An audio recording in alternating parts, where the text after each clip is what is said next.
Hello everybody and welcome to the Owlbear Inn, where we play some tabletop RPGs and other things alike, talk shows and video games and talk shows about video games, the wonders.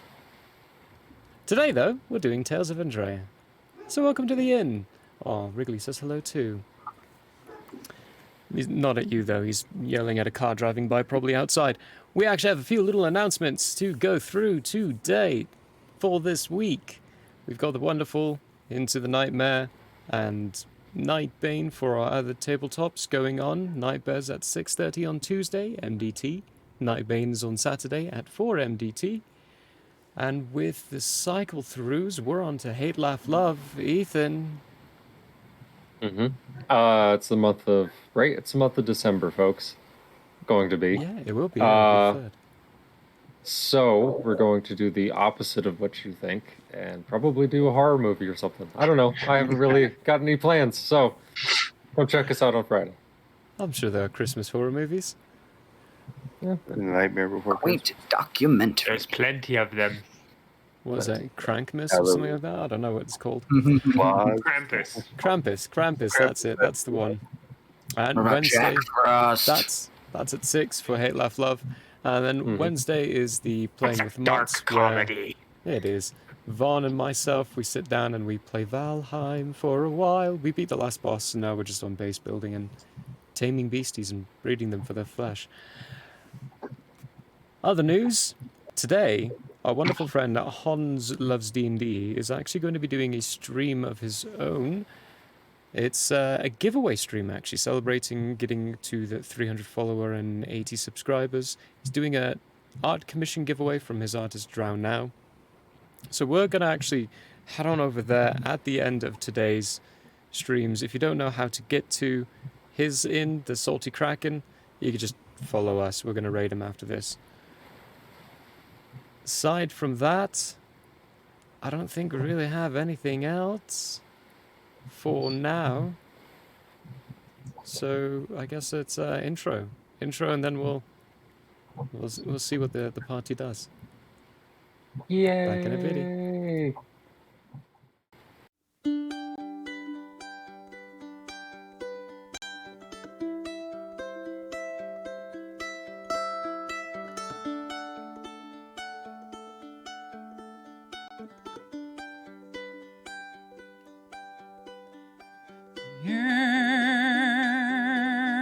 It is open, my friends. Battles have yet to begin. Laughter will be heard in gales and floods,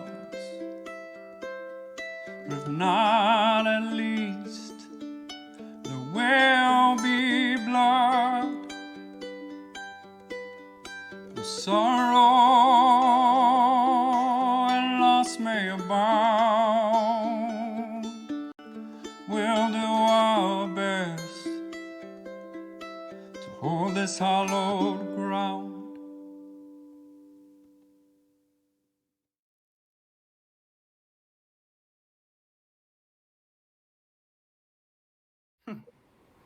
That might have made it through.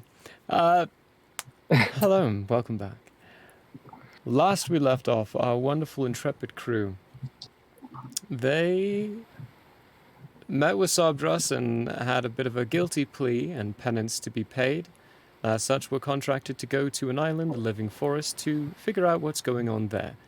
It is a higher-end contract, so they were required to bring an admiral with them. Not only to watch over their penance, but also to assist in whatever means they're allowed to in this endeavor. During the course, they encountered some great beasties from below, slaughtered them all very quickly and aptly. I've adjusted. And are now encountering a swimming island, floating island, the back of a dragon turtle, that there is a little contention of whether or not they're going to go explore. Where we last left off was with Prologue potentially sending the king a message. Yeah. Yeah. Prologue will send this message. An undead turtle island in sight. It is not part of the given mission. Would you like me to investigate?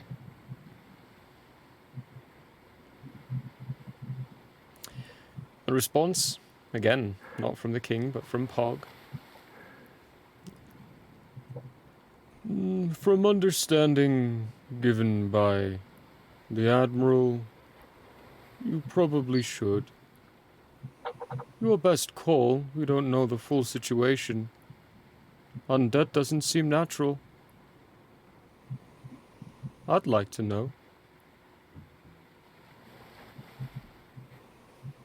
Will do. We'll report after. Out. Good luck. Don't die. Hope you the best.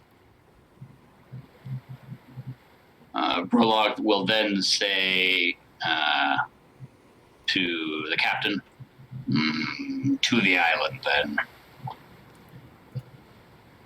She looks at you. Looks forward like, oh, very good. We're ready on course anyway.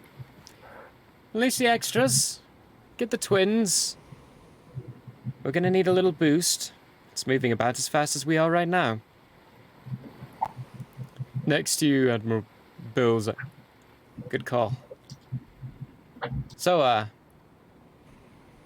you gonna explore it for me? Or do you want me to come along with you? No.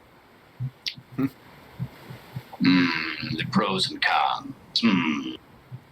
Explore for me, you get a full 10 grand. If I go with you, though, I'll maybe pay you 2. I see. You best stay here. Okay. Then, I should probably help. He starts scrambling around and actually starts assisting the crew in tethering ropes and getting the ship ready to go. Thomas is kind of standing there next to you, Landry. Honestly, I expected that to be a bit worse. He surprises me every day. Same here. I'm gonna go see if the captain will let me go with you.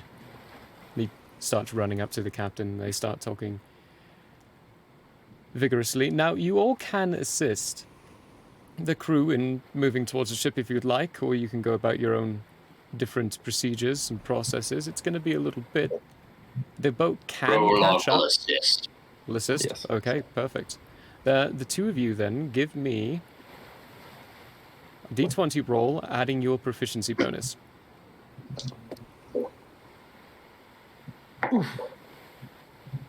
That's how it starts, folks. That's not gonna be good. It's a low roll. It's gonna be a 4, good sir, with a 1 on the dice. Ooh. I don't know what 13. happened with that, but it like 13. plopped like straight down. I felt like through my dice roller. It was like no. 13. What are the rest of you doing? Abrat is going to stand at the spot that Anubis I used to stand at and look towards the island and keep his eye on everything going on the island. On the island? Alright, give me a perception check.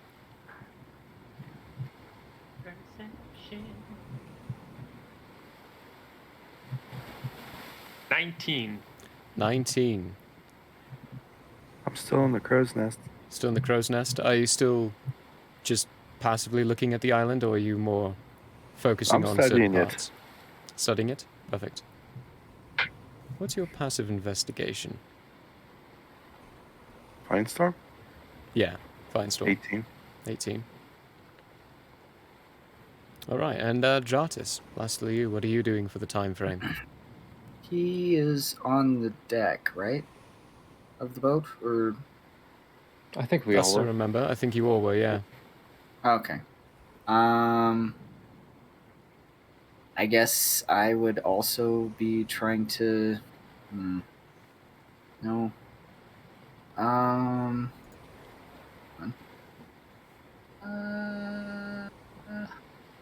Looking for boating skills.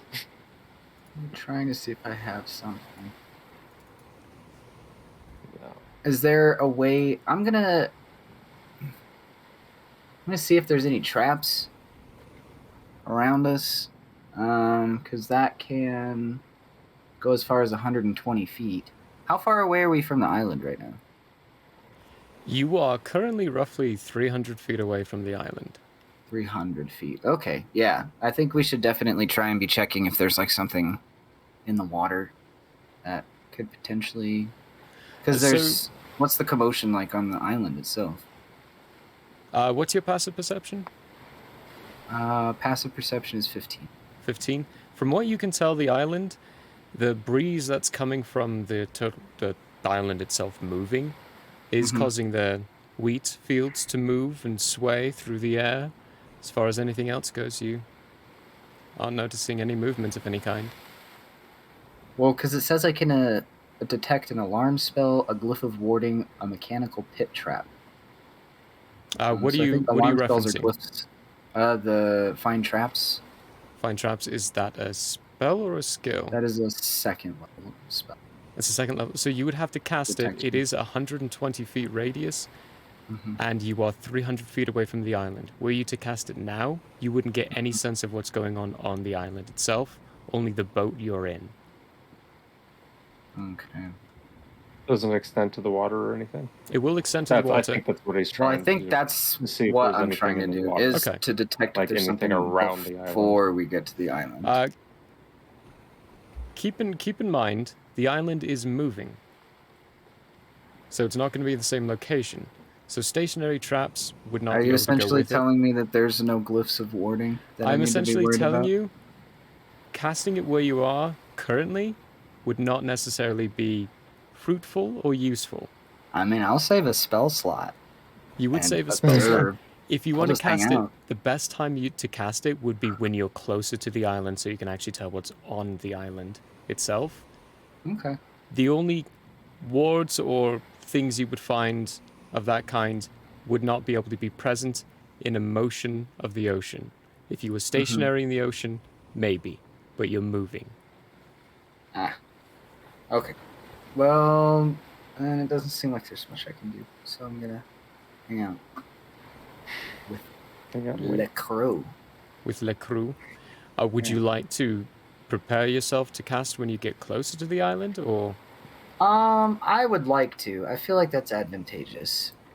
I don't know. I just don't feel like this large island is gonna be like, hey, let me just let anybody hop on. Reasonable thought. Okay. It's a living island. I don't know. It could be deep magic that we don't understand. Okay, brilliant. While you were all going along there, excuse me, your Laundriel, you begin to try to do your best to assist and help, but end up putting most of the wrong knots in places. Crews end up having to come behind you and fix whatever you're doing. You slowly begin to hear Kandros as he's playing on his, what are they called? Orcan thing? Accordion? Accordion, thank you. Accordion? Accordion. That was a difficult word for me to think of. While he's playing on his accordion, he's now beginning to sing a song about you and your failure as a sailor currently. It's more, nice. think Sir Robin's minstrels behind him.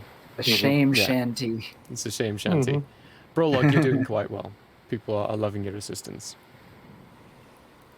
What you notice, Abarat, is there's glimpses of maybe something moving with the wheat. But they're very, very faint, and you don't get full sights of anything. Children of the corn. You Does it look like the the walks scarecrows are behind the moving at all? rose. Like, are they being in one You- spot and then a different spot when I keep you are not looking? noticing any scarecrows Okay, I from don't where see you're the at. scarecrows. You don't see the Right. scarecrows. Because that's Fine our Storm higher- does, because Fine Storm's much higher up than you. They have a So I just downward see view something of moving things. in the air. You In- catch a brief glimpse of it. You also catch a glimpse of someone moving inside the mansion. Just a shadow of movement. Fine Storm, you would see that too. Not a full-blown image of you get details of whoever it is or anything, but you do get movement inside the mansion. Fine Storm, you also... Parts of the earth are more disturbed than the rest, but there is a path moving from the wheat field to the mansion itself. Brief. Is the path moving? The path's not. It's stationary. Do we have a changing maze happening in this wheat field? Wheat field's wild and overgrown. There's no maze inside of it.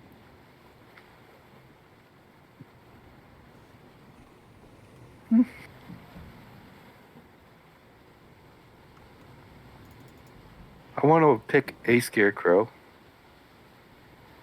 and see if there's a pattern to the movement. Okay. That's going to take a little bit to Yeah. observe and study. Mm-hmm. Let's get down to that in a moment.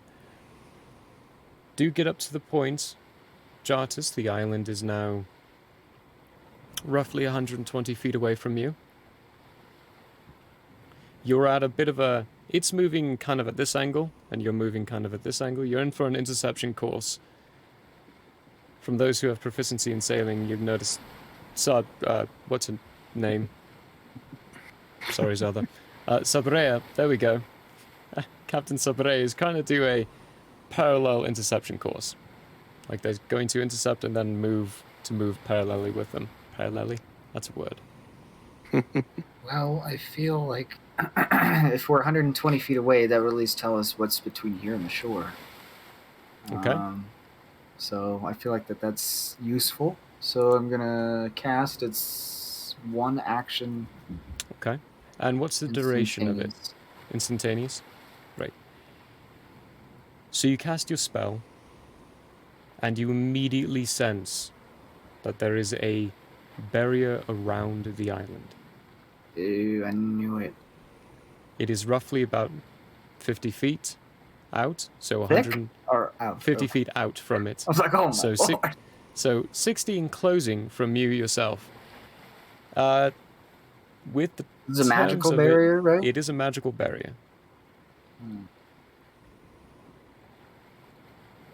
You also get, from the angle that you're from, there is an opening to the barrier. At the very front. Base So this thing Of- can eat. the very front of a turtle itself, round, front being the side of where the wheat field is. You would have to go through the wheat field to get to the mansion, Huh. but that is an So opening it's inside like the barrier. guiding us, so we have to go through that. It's like a wall. Yeah. Yeah. Okay. Well, I vote in the interest of not smashing into said magical barrier, and I approach Sabrea with my knowledge of the hole that we can use to Okay. seek passage into the How are you wheat doing fields this? of yore.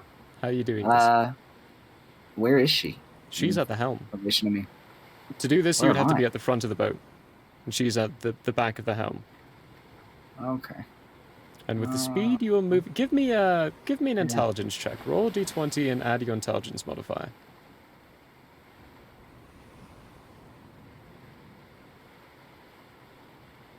A 19 plus 5, so 24.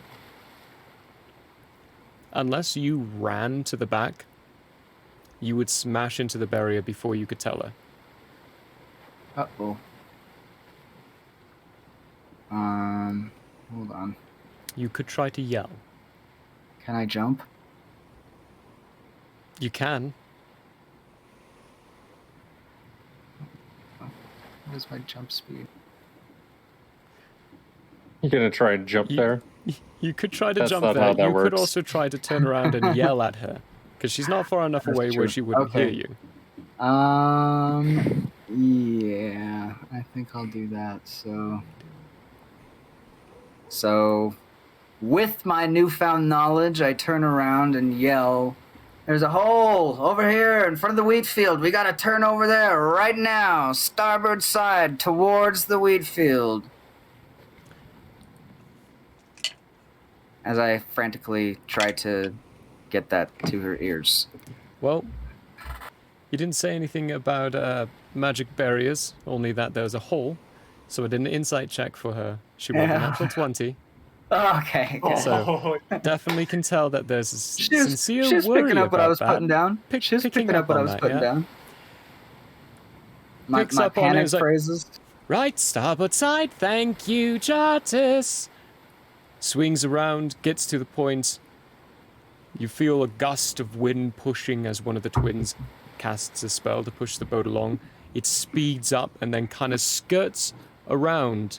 And as you do, you see one of the extras, the extra sails that's been put out, begins to bend and scrape against something.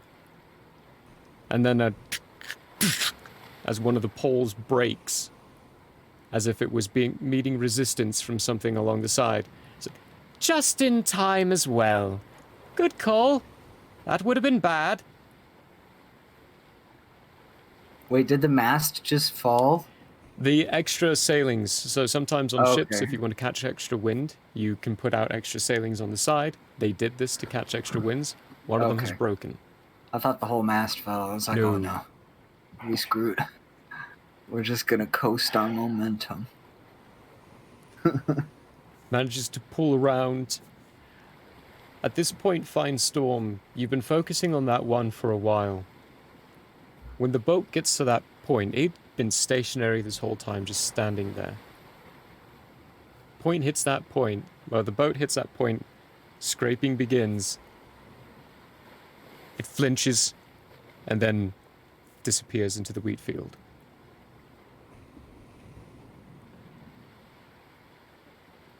He's probably gonna watch us crash right into the barrier. It's like, look at these silly fools, thinking they can approach this island. Focus my concentration on the area where we'll probably make landfall. Okay. I want to watch the wheat field very carefully there. Abra is also looking mostly where we're going to end up, but that area. That area. Perfect. Jartis, you hear called down from the crow's nest. How big barrier? How tall? Can I tell? You could tell it was roughly, as far as your radius went out, it was, you got up to 90 feet. And it was dome-shaped.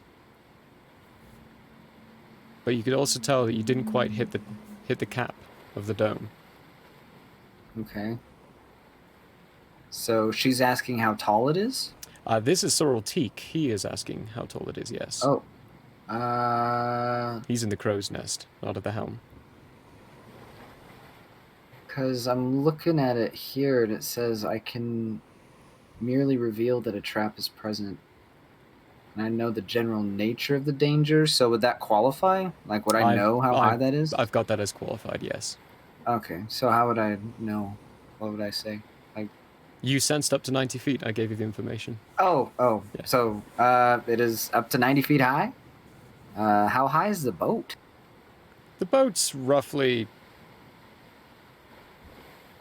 That's a good question.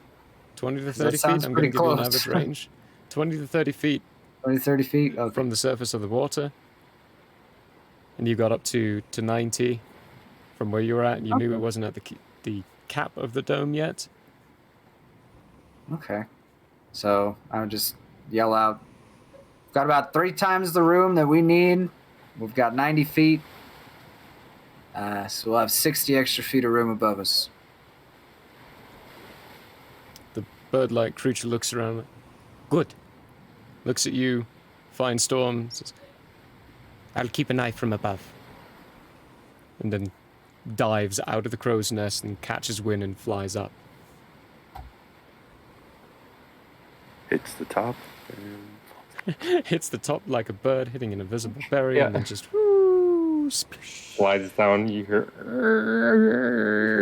for like a minute and a half as it slides down. This just became a rescue mission.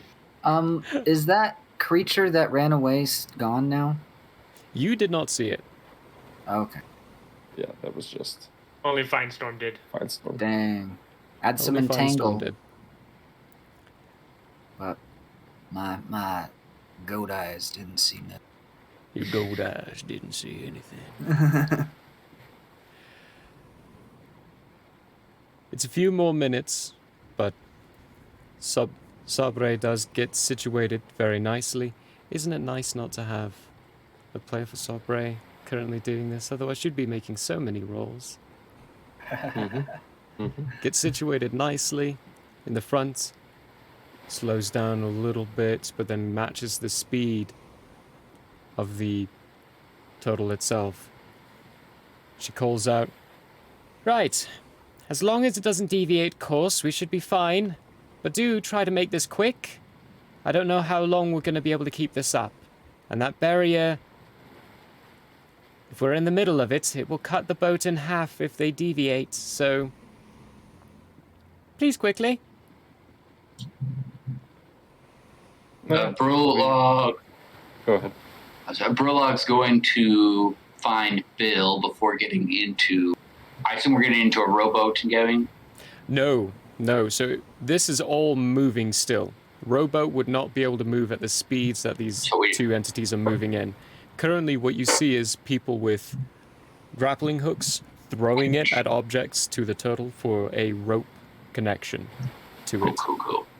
Okay, so before Prologue goes across these grapple ropes, he's going to find Bill and ask him, "Did you want to know anything specific about the island?"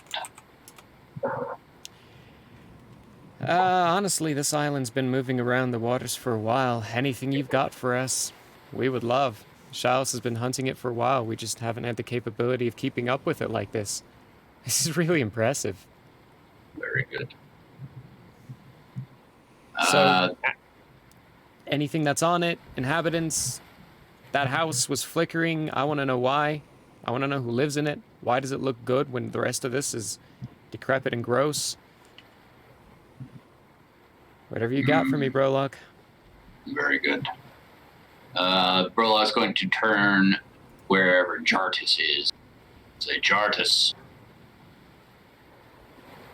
it is your responsibility to take note." Aye.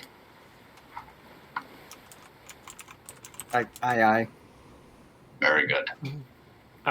Abrat, the moment they start throwing the grappling hooks to go, Abrat's trying to find the first one that makes purchase and is ready to go across as soon as possible. As soon as possible? Okay.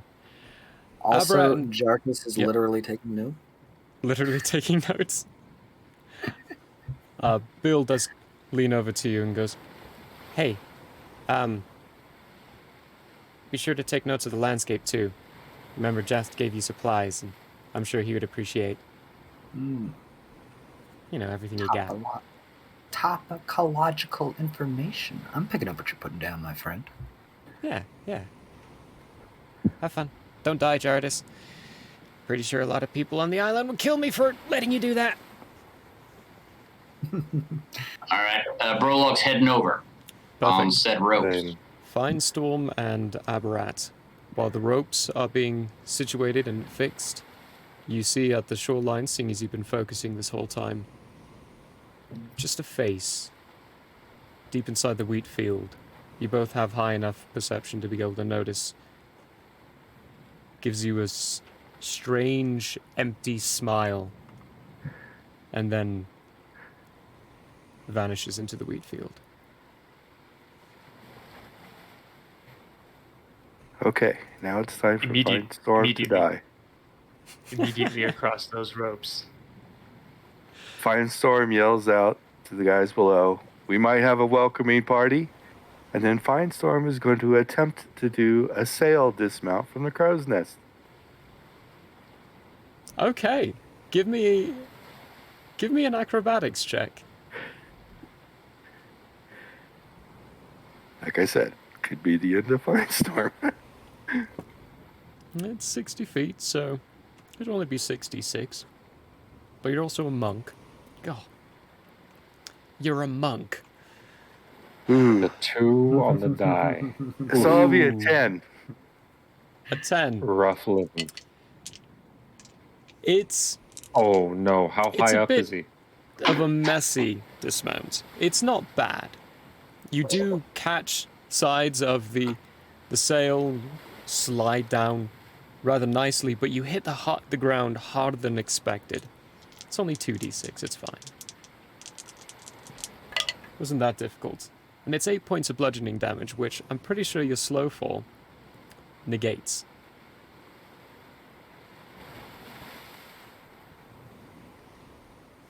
Pretty sure.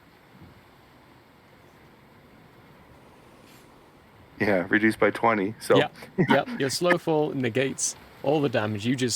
It may not be too graceful of a fall down. When But it you was hit the ground, impressive. you roll, land on your feet nicely in this nice pose, and people around are impressive. Welcoming committee, eh? I saw some faces in the weeds. We might be welcomed one way or another. Utonis smiles and pulls out a crossbow from his that's been strapped to his back. And I might be able to exercise Bertha then. And Bill just I pulls point- one of his guns. Yeah, that'll be nice. I point out at the ropes and I say, "Hey, we might have an issue." As we see Aberrant just climbing across. Climbing across eagerly. It's like, oh, well, he's eager. You might want to follow him. We get Prologue's started. going. Prologue's going across soon How after. taut are the ropes? Same. They're at points they are very taut. At points they're a little loose. It's the distance between the two entities kind of increasing and decreasing, so there are moments where it'll be a little difficult. Which brings me to the points: athletics or acrobatics from all of you to get across these ropes without falling.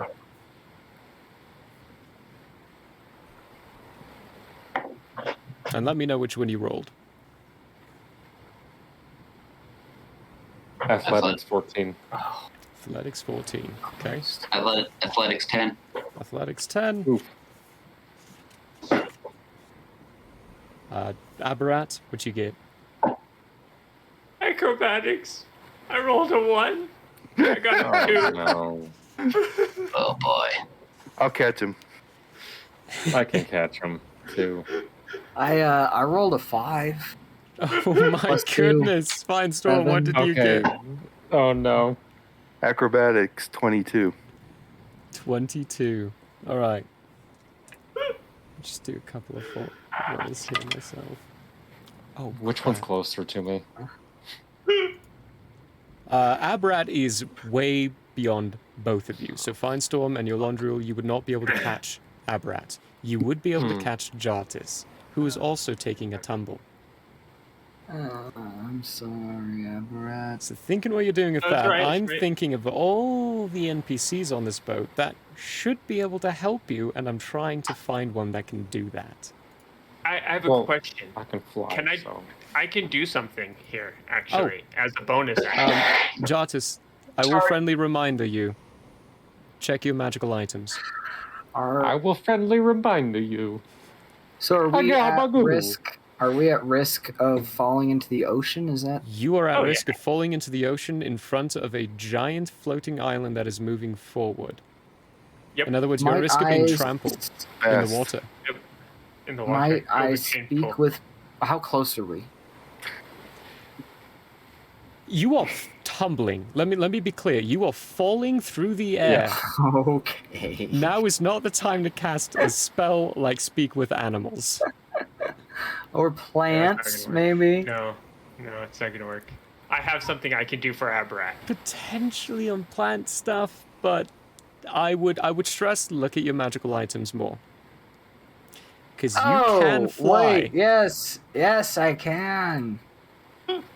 Can I activate these wings of flying You right now? sure Can I can, save while somebody? You can activate them, not save. Your tumbling has decreased your ability to react and save someone. Aberrat, what are you doing? Because no one can help you. No, but as a bonus action, can I cast Grasping Vine at the top near where the hook would have been, and just grasp myself? What's the range of Grasping Vine? 30 feet. 30 feet? You And can. failing that, okay, perfect. You can. I would say it's attack roll. Give me an attack roll.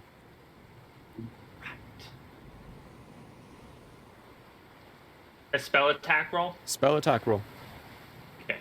Oh, wait, no. Look at the spell. Does it say spell attack roll or does it say melee attack? Grasping No, Vine it's a might be melee. dexterity saving throw. Oh, dex saving throw. Then, yeah, make a spell attack throw. All right, I didn't do very well, guys. I might die here. Can I give something to someone? You are falling. You can only activate your flying ability. We're still It's a good falling. try. It's a good try. I mean, you're Not asking even the right 3 questions. seconds has passed. Not even 3 Am I seconds not- have passed in this time frame. You are Okay. reacting to the fall. You're using a reaction to activate your flying ability. There's nothing else you can do. But you are asking the right questions. Oh, I am asking the right You are, questions. Okay, absolutely. I said I'm not asking. If you Okay. weren't You're right. falling, I would be having different responses to this. But seeing as you are one of the entities falling, there's nothing else you can do, unfortunately. So good questions, But definitely I good am no inquiries. longer falling, right? So when that Yes, comes back all around, these there's when no- it comes back around to you again, you will have another Okay. reaction. That's if this fails. What was your attack roll, Aberrat? Sorry. 10. 10. Uh-huh. Okay. Roll damage. This isn't really a damaging spell. Grasping Vine. Read out what sorry, I Grasping was looking Vine at the wrong does. one. Okay. Grasping Vine. It's like, I'm pretty sure that does damage. Until the vine to lash out at the same creature.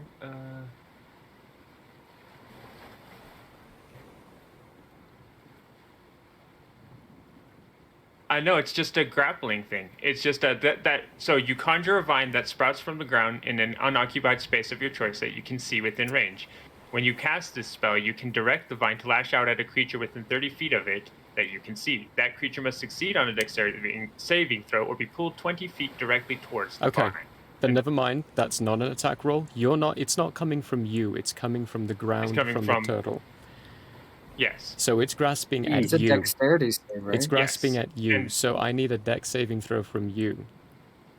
Can I choose to fail that? If you choose to fail, you don't get it. In this case, succeeding means you actually manage to get hold of the vine itself, or the vine manages to grasp hold of you. This is like you're conjuring Guys, these I'm vines from the destined ground, to die today. reaching out. I rolled another one. Can I just do what I'm gonna do to save him? Okay, what are you doing? Can I cat? You cannot I charge us, not let yet. go of the rope and like straighten my body as to fall at a speed, and then I'm gonna bamf my wings out and fly as fast as I can to at least scoop him out of the water if he hits the water. 60 feet All right, for the fall, of movement. for the distance of the fall, you would get there last second. I'm gonna put this down to a percentile die. Rough. Remember, Jartis, all of this is happening in 3 seconds. So you saved yourself. He tried to do Grasping Vine and failed to save himself. And your Londriel's jumping off of his rope and going down and flying. All of that is happening at the exact same time. Exact same time. Okay. Yeah. There's no time to cast guidance. There is no time to cast guidance. Unfortunately. Unfortunately. So close to failing. You managed to scoop right at last second, flying down, just swooping under. You all see this determined look on Yolandriel's face and kind of cheeks flapping with the wind as he's dive bombing towards Abrat, who just almost got grasped by this vine that spurted from the dragon turtle itself, but then just snaps as it's wrapping around his wrist. Falling Abrat. This is where I die. And then you get Supermaned by Yolandriel. Oh! Superman's The back Christopher up. Reeve Superman theme song comes on. Ba-da-ba-da, ba-da-da-da-da. Ba-da-ba-da. Right. Oh, Clark. Okay, I say to Aberrat, as I catch him with the force of like my full body weight hitting you at Oh, full God. speed, pretty much. I say, "Don't do that again, please." And then I go straight to the island. All right. Prologue's fast going as to I can. continue to the island. Upon arrival to said island, axe is out, ready, waiting for the rest. Waiting for the rest. Jartis. Oh, wait. He's going to take out his rod of retribution and put it in his trunk. All right. He's got his nose plug Put in. it in his trunk. Yeah, yeah. No. He's got his nose plug attached. Jartis, you all see for the first time this kind of darkish cloak around Jartis just formulate into bat wings and then flapping while keeping him afloat.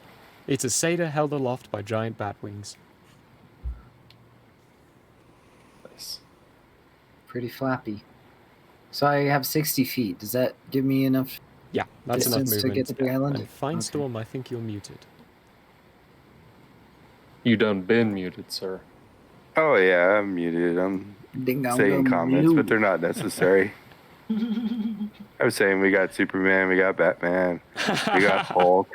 Who else we got? You know, We've Poison got Ivy. the Oh no. Poison Cross- Ivy. cross-franchise super team. But you do all manage to get ashore. When you do, there is a small number of clapping people from the boat, and you hear Etonis call out, "Didn't think some of you were gonna make that!" Abrat just waves back at them, going, I dump Aberrat onto the ground, and then I stay hovering. Prologue turns to Yolandriel and says, "The new recruits are not Anubisai and Persepolis, as it turns out." No, not even close, but we'll see. I thought I did well. Abrat is going to walk close to the cornfield as he can get without going inside of it, or anyone field. say wheat field. I don't know why I said corn there. I don't know why. There's no corn They out said- there. Nobody has said corn at all today. I don't know Yes, why I I said have. I said children of the corn. Yeah. Oh, right. Oh, Yeah, That's why I there said it is. corn. There it is. That's where the corn inception came from. Could I get a description of what's in front of us right now? What is in Yeah. front of you? Absolutely. You are sitting at the bridge. There is lapping water kind of forcefully making its way up the edge of the shell of this turtle. There's a lot of earth and growth. Rocks of kinds covered in moss, but you look forward and there's strangely, it's not tilled ground. Maybe at one point it was tilled, but it's no longer is. And a wheat field that's roughly 8 foot tall. Your eyes, Prologue, how tall are you? Because your eyes would be around that point where your head, the top of your head is. Poking out. 7.5 feet. 7.5 feet? Okay. Yeah, it's roughly around that 8 foot tall frame. It is wildly overgrown. You can't see more than 10 feet into it. How dry does it look? Not too dry. You are surrounded by water, Okay. so there is a moisture to it. Okay. Prologue's. Which way is the house, do we reckon? It wouldn't be to your left, wouldn't be to your right. It's straight through. And the corn, the corn. You've got me doing it now. The wheat field, it goes to the edges. Okay. And one detail. Let me get this detail out for the landscape. It's Fine Storm right before the mansion. That path that goes up towards it does go up. There is a bit of a cliff edge, and that path being the only one from the wheat field up to the mansion itself. Okay. Prologue, you were saying. Yes. All right. Fine Storm. Scout ahead. See what is there. Aberrat. Perhaps speak to this wheat. Abrat is actually already doing that. I'm walking up to the wheat to cast exactly what Jartis has been wanting to cast as well. Speak with plants. You see, I Prologue. would That like is to why I've provide been so guidance. vigorously trying to get on this island. Can I like flap over and provide some guidance? You see, I love this image of a fungal growth, basically walking up to wheat, petting the wheat, and a satyr with bat wings just flying Well, over it. The juxtaposition of his earthy green and like a small accent of like a regal gold, and then just like this black, just like Just like, Perfect. I just love that. You two are doing that. Let me cover what everyone else is doing. Fine. Prologue, were you finished just yet?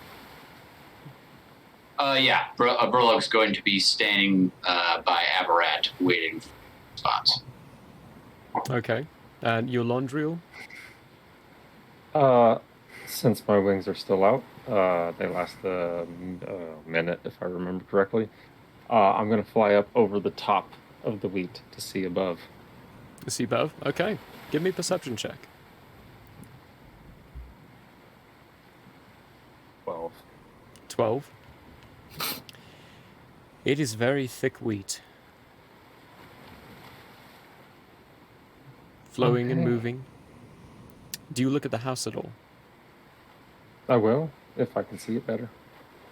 The lights I do. are on inside. There are torches flickering here and there. You even get a glimpse through one of the windows of not a chained chandelier, but a floating one. Just slightly bobbing up and down on the inside of the foyer of the building.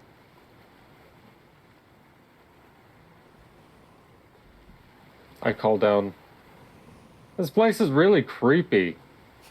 And then, can't really do anything else until we move forward. Actually, yes, I'm going to do it now. Screw it. I cast Bless at level 3. That's up to 5 people, so on myself as well. Okay, you can get everyone. Wow. Yep. That's dope. That is so cool. So what that is, gentlemen, Blessed. you bless up to 3 creatures. What it says, of your choice within range, whenever a target makes an attack roll or a saving throw before the spell ends, the target can roll a d4 and add that number rolled to the attack roll or saving throw. At higher levels, you can add more people, blah, blah, blah. Okay. And Fine Storm, what are you doing? I disappeared. Disappear.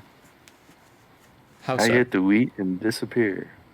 For now, I'll just take my passive, but I mean, the wheat's 8 feet tall. I can easily disappear in it. You can. However, I will tell you cannot take your passive. You're going to have to roll. Okay, I shall roll. Yeah.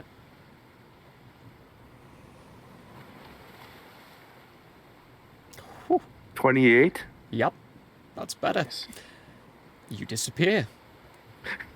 Prologue, as soon as you tell Fine Storm and you're walking up to Aberrat and Jartis as they're starting to cast the spell to speak with the animals, you look behind and Fine Storm's not there anymore. They're gone. Aberrat, you cast your spell. I have a few questions. The first one is, I would like a brief. Can you give me a brief description of what has passed through this wheat in the past day?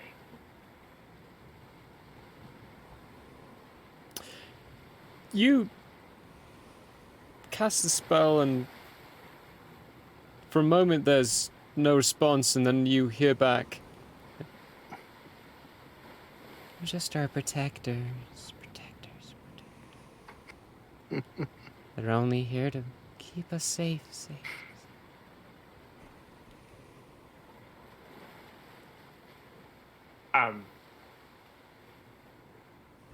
May we pass to the path up to the mansion? We're not supposed to open the path. We're supposed to keep it safe.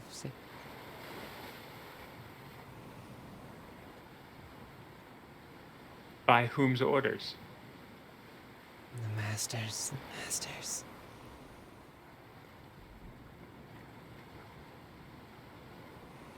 May we have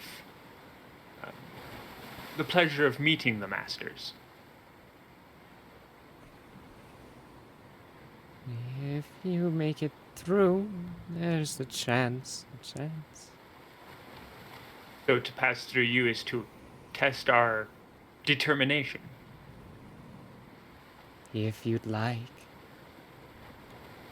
Thank you. And then I will turn to Prologue. And I will look at him and I will say, we're all going to die. No, just kidding. I will look at him and I will say, we have to pass through this wheat. It's not purposefully going to let us pass. I did ask if it would, but it didn't want to. It's not normal. It's talking kind of strange.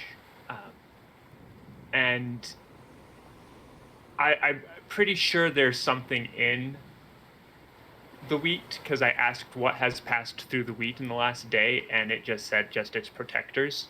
So I think there's something in the wheat. So this is going to be a bit of a dangerous trap. Very good. Thank you, Aberrat. Mm.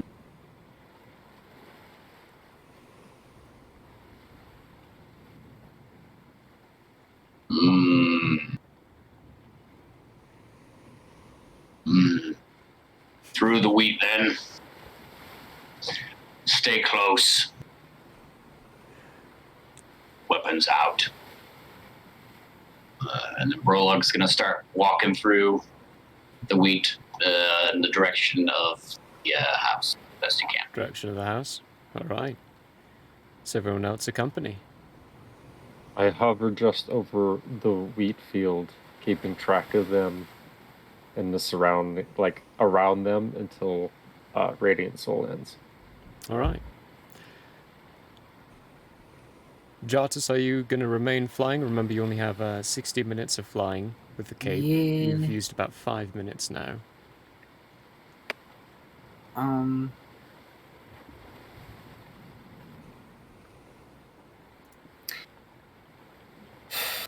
So, my flying distance, does that get me to the shore? Does that get me above the field? What does that do? You can Where are we at? fly. You can fly, move up all around anywhere. You have 60 minutes of flying via the cape. If you keep it active, you can use it at any time, but it's 60 minutes max. You can use it per day. Oh, overall. Okay. And then 60 feet of speed. And Okay. 60 feet of speed to go up, down, all around. I'm gonna fly.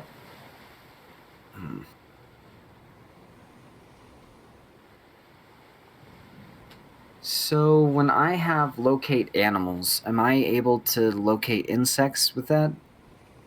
Or is You that a should be able to, different? yeah. If you'd like to. I'm gonna fly over and detect relatively close because within 5 miles. So I'm gonna see if I can get as close to the center as I can and cast locate animals or plants. Okay. See what we got up in there. Both. It says describe or Elandriel- name a specific kind. So you're looking for insects. It says concentrating on the voice of nature in your surroundings, you learn the direction and distance of the closest creature or plant of that kind. Of that kind. And you're... So when it says specific kind of beast or plant, do I have to specify a very like a bear versus a fern? Yes. I can't get into like genus like insect. No. It has to be very specific. Very specific. Right, Good thing you wrote that out. Alright, I am looking for wasps. Wasps? I'm looking for wasps. Specifically. So casting locate creature, looking for wasps. Might as well use it. While you're doing that, Jartus and your Londriel, both of you give me perception or insight checks, actually. I'm going to make this insight.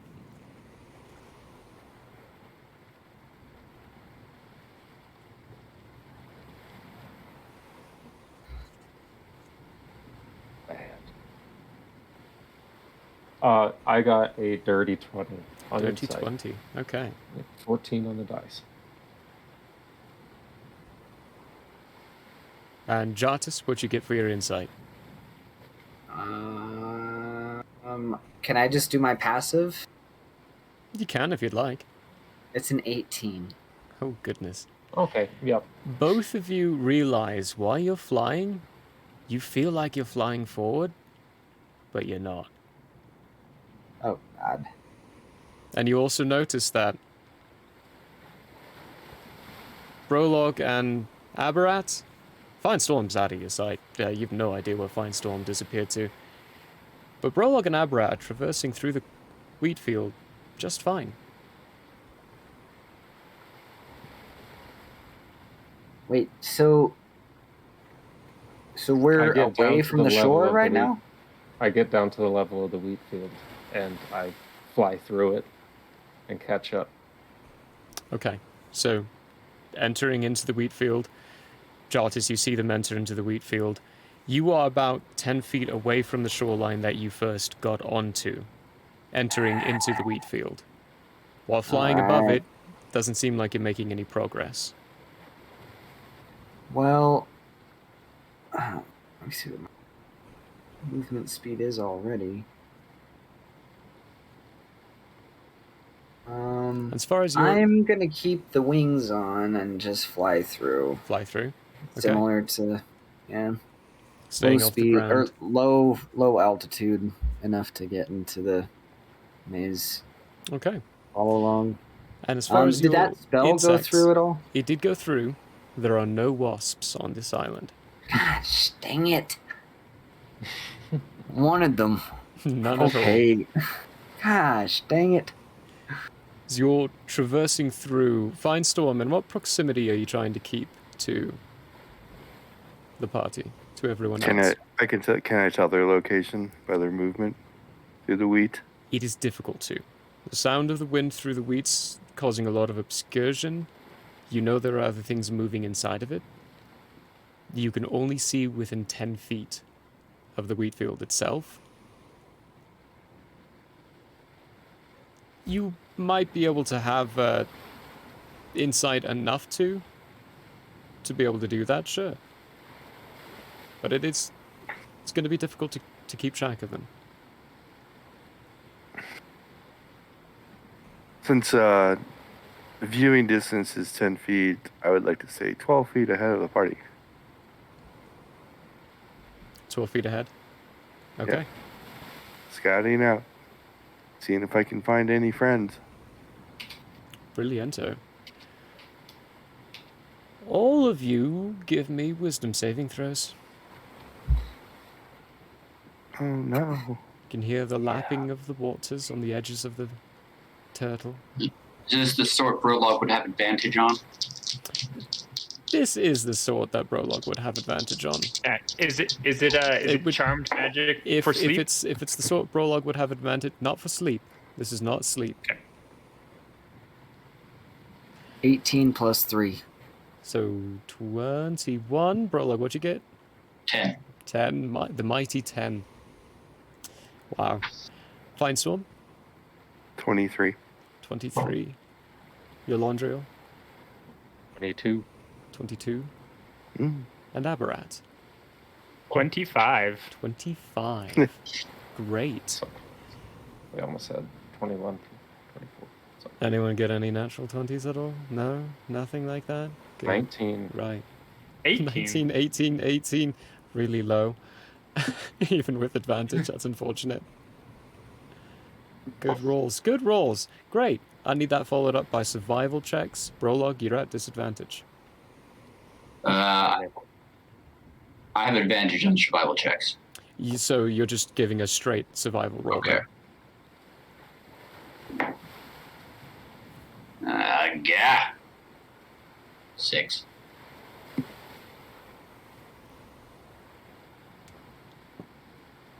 Oh, wait, Alright. that was a wisdom save? The Sorry. first one was yes. That would have been way higher than that. Sorry. That would have been a 25 as well. But doesn't Still matter good. anyway. Yep. Yeah. Still good. 22 again. 22 for survival. Aberrat? 16. 16. Jartis? Sorry, I didn't roll. There's a which skill save? Survival. Survival. Skill check. These ones aren't saves. 17 plus 5, so 23. 23? Okay, wow. That's Good 22. grief. 22. Wait, 22. Yeah, 22. My Close bad. enough, it's a- Thank you. Thank you for that. Prologue, what you get again? Basic mathematics, I'm sorry. I got a 6. 6. Eesh. Ooh. Fine Storm. 17. 17. All right. Fine Storm, as you're going along stealthily, you begin to hear the footsteps behind you of the group to lessen. You can hear Prologue's very clearly and very loudly, kind of using him as that guidance point of where to keep going. But everyone else's has quietened. Jartis, Yolondriel, and Aberrat. After a moment, you lose sight of Prologue. He's gotten lost in the wheat fields. Rope up. I start pulling out a length of rope. As you say that, you all hear behind you.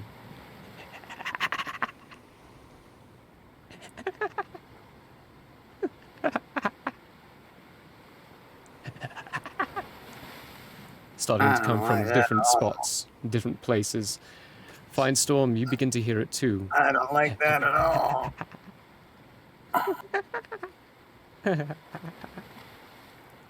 Prologue, you start to hear it too.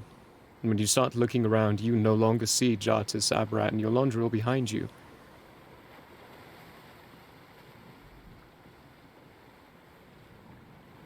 Prologue's going to stop. And then, I don't know if this is possible. Can I trumpet whilst holding my Rod of Retribution? No, you will not be able to. Okay. In that case, I'm going to put the rod away and then just start trumpeting.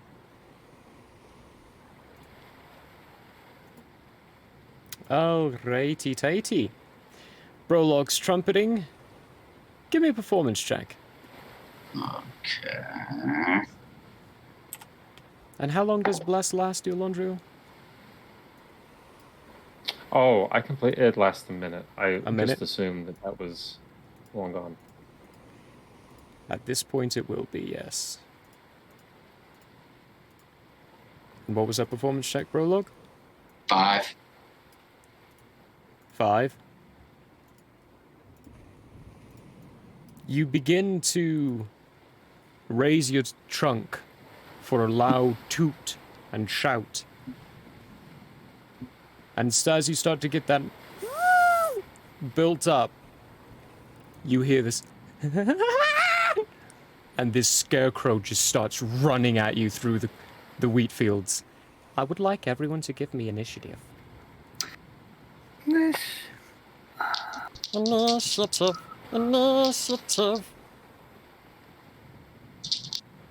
For high group.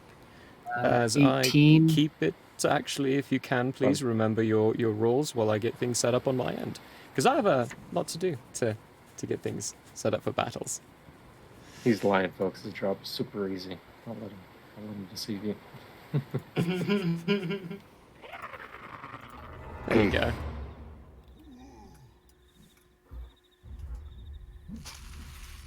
Some nice, nasty sounds there. And where you see yourselves when you get into here is where you're going to see yourselves.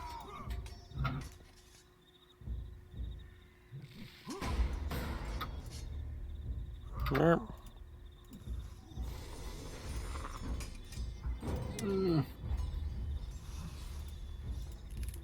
This does not sound pleasant. No, of course it doesn't. Sounds awesome. Sounds like a party. It's a party, everybody. I actually need to write this down real quick. Hokely dokely.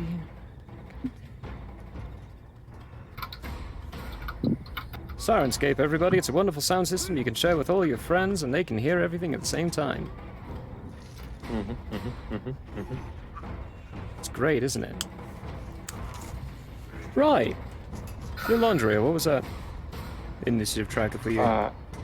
18. Andrea's at an 18. Aberrat? Dirty 20. Dirty 20. Jartis? 18. 18. What's your dex? Mine is +1. What's your dex? There it is. Jartis, what's your dex? What's my dexterity? Yes, modifier. The modifier. Modifier is +2. +2. You will be going before your Laundriel then. Prologue, what's yours? Dirty 20. Dex 1. I'm pretty sure Aberrat's is higher than yours. Aberrat, what's your dex modifier? No, I'm also a Dex 1. Alright, roll off. Roll d20, both of you tell me the results. 16. There's so much And- death happening. 10. Prologue's going before Aberrat then. Fine Storm? Coin first. What's 25. 25. Perfect. And this one. That's fun.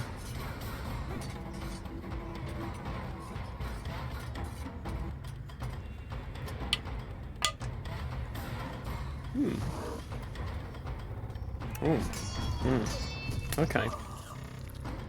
Right, so. True enough. Up first.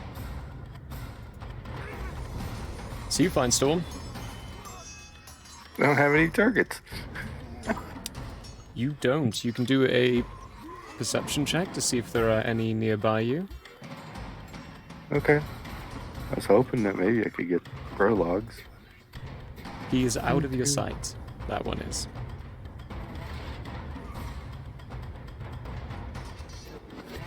$21. 21. Okay. Or, hold on. Oops, my bad. It's 22 actually. 22. With that, you are able to see one. Right there. He is... Ooh, I'm pinging in the wrong layer. Here we go. Right here. There's one kind of standing, waiting for a second, staring directly at you, as it just lightly laughs to itself. It saw me? It's staring at your direction, not necessarily at you. Me. Okay. Well, it doesn't matter. Attack. Okay. The perception check to spot them like that, I'm going to count them as bonus actions. Okay, that So you was still my have bonus your action. attack action going. Okay.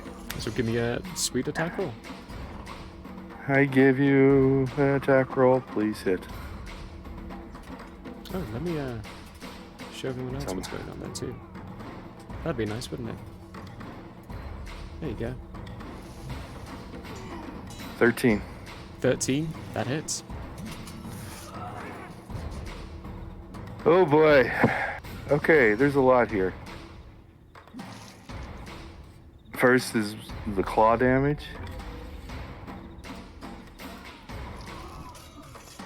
Which is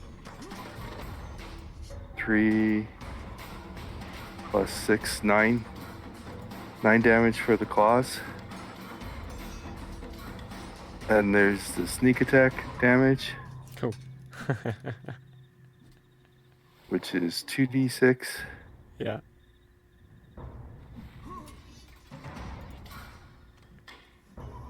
Another 7.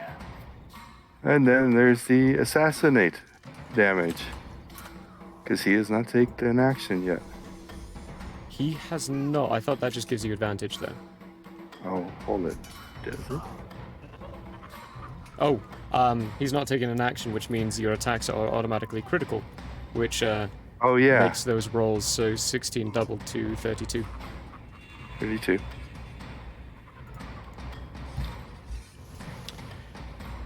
Okay. Heavens. And your attacks are considered magical. So, you dash forward, just a shadow in the wheat, moving without really making any noise at all. Actually, you're not, because you've got those silly boots. No, you got the cape, that's right. Yeah. dash forward and bring your claws up, ripping fabric and wheat from the inside of this creature. You hear it just snarl like...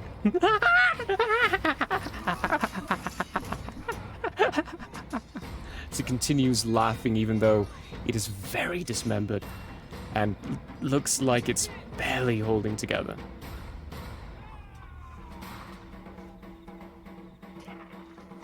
And that's it. Okay.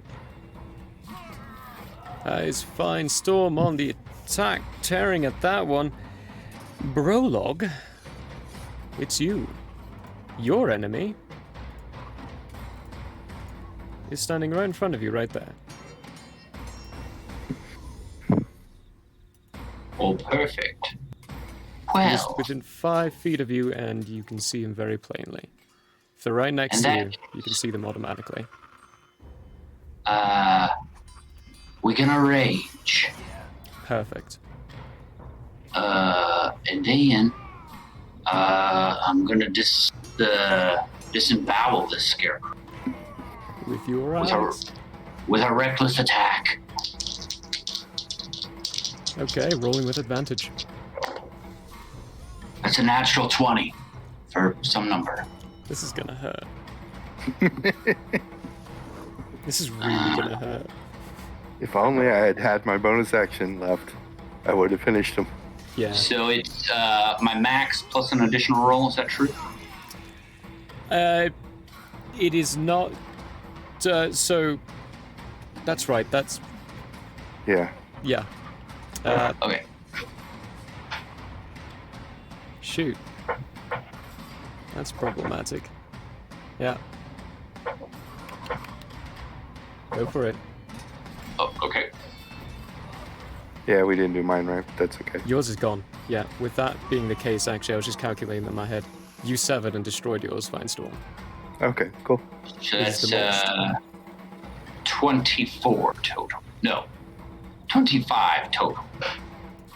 25 total. Um, Prologue, when you bring your axe to this thing, you do more damage than you expected. As you Ooh. completely demolish it. It is a construct, so you even doubled that. He finally gets the constructs. Vaporize that wheat. Finally fighting some constructs.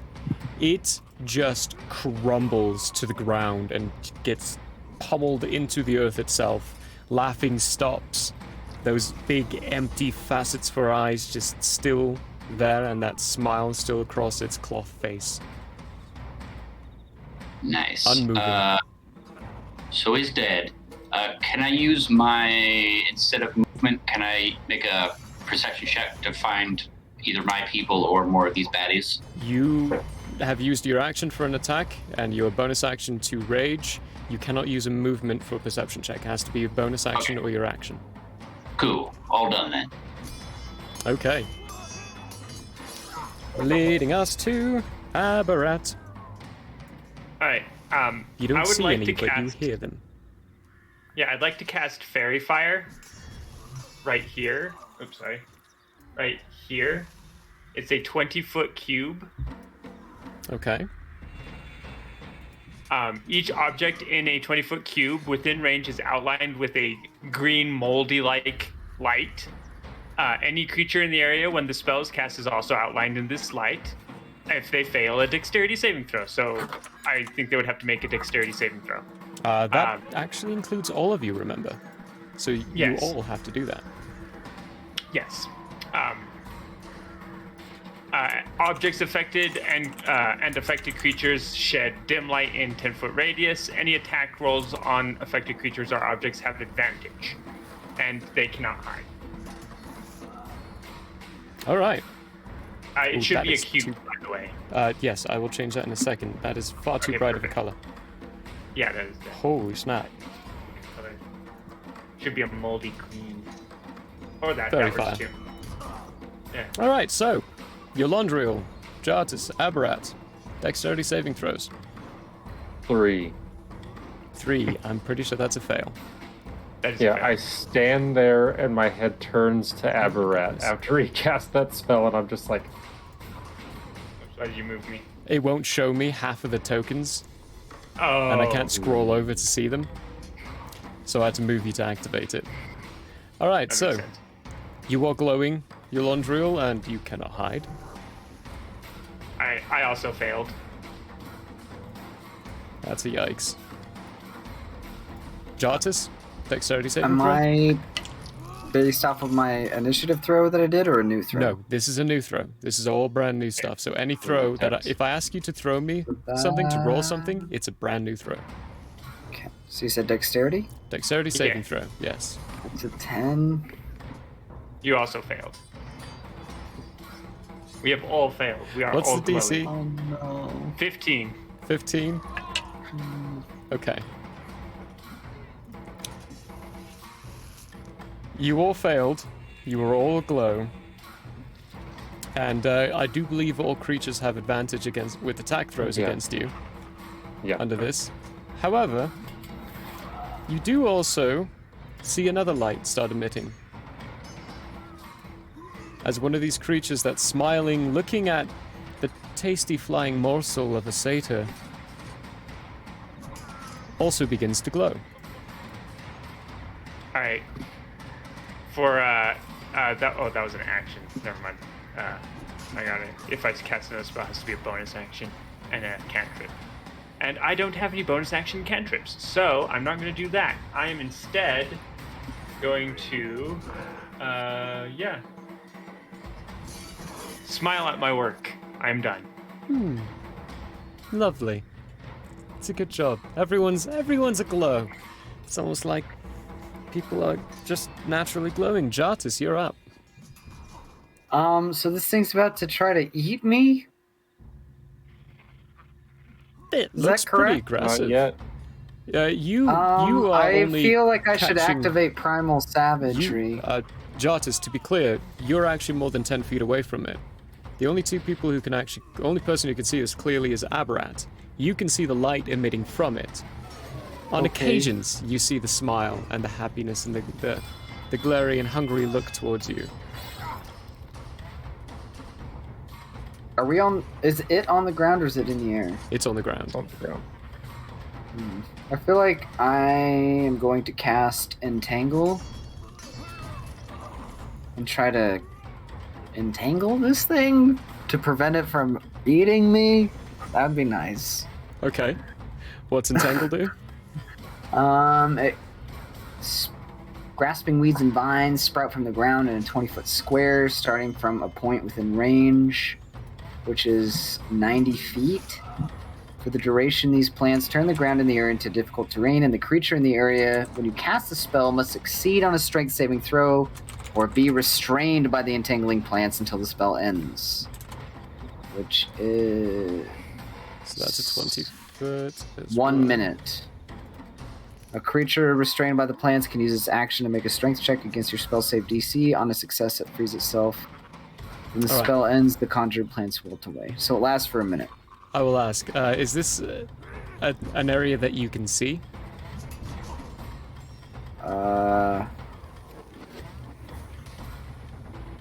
Oop, that's not what I wanted. What do you mean? Ignore that. Do you have to be able to see where you cast this?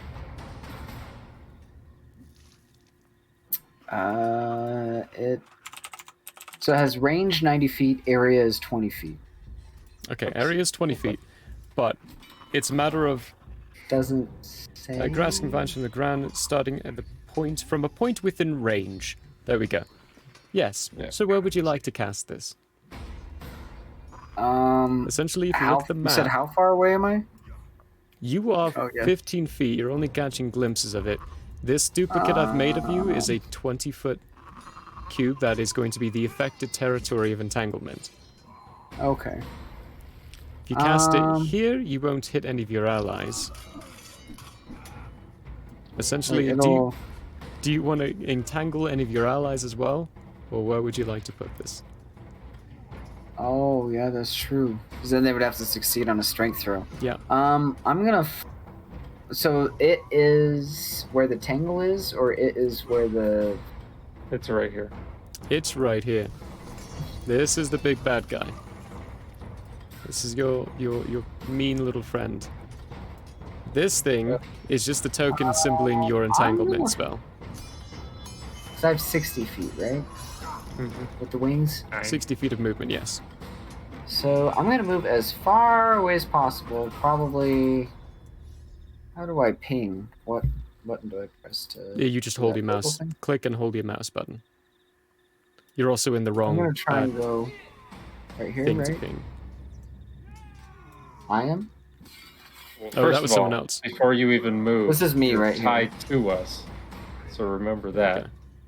Because I pulled out rope and we pulled all. the rope out, and you started to try the process. You didn't actually accomplish the tying process. We got attacked before you could. So am I right here? No, you're Is right that the here. thing? No, I will move over here. I can do that. You're moving over here. Yeah. Right You here. would, for sure. How are you moving there? Because to move past this guy, you would be provoking an attack of opportunity, and he would be attacking you. Okay. Let's see. What are you trying to accomplish? Is there a way to move? Oh, I'm sorry. Like, say, to here and then to here? Is that a possibility? So you want to go. Like there and then there? You have 60 feet. Yes. You can do Yeah, that, and you can avoid. That's my goal. So, like, I'm gonna, like, juke him, like, quarterback him, and then come behind. Fly and on then- by. As you do, when you get about and then there, I'll be entangled. you feel the attack of something lashing out against you. Oh, no. As one that you did not see and succeeded its throw attacks you with an attack of opportunity as you move past his movement. I can cast Primal Savagery instantaneously, at will. It's the action. Action. Not a What's reaction. the action does it take? It's not a Dang it, reaction. casting time is one action. It's one action. And this is Gosh, for dang it. your movement for moving out of its attack. You didn't know it was there until you moved past. That is going to be a 21 to hit. And that's on what kind of save? That's against your AC, Armor class. your armor class. 15 15, so that hits. for how much? I'm rolling that now. Oh, goodness gracious. 3 points of slashing damage. Minimum damage, you lucky duck. I do, however, Nice. also need you to give me a wisdom saving throw. So anyway.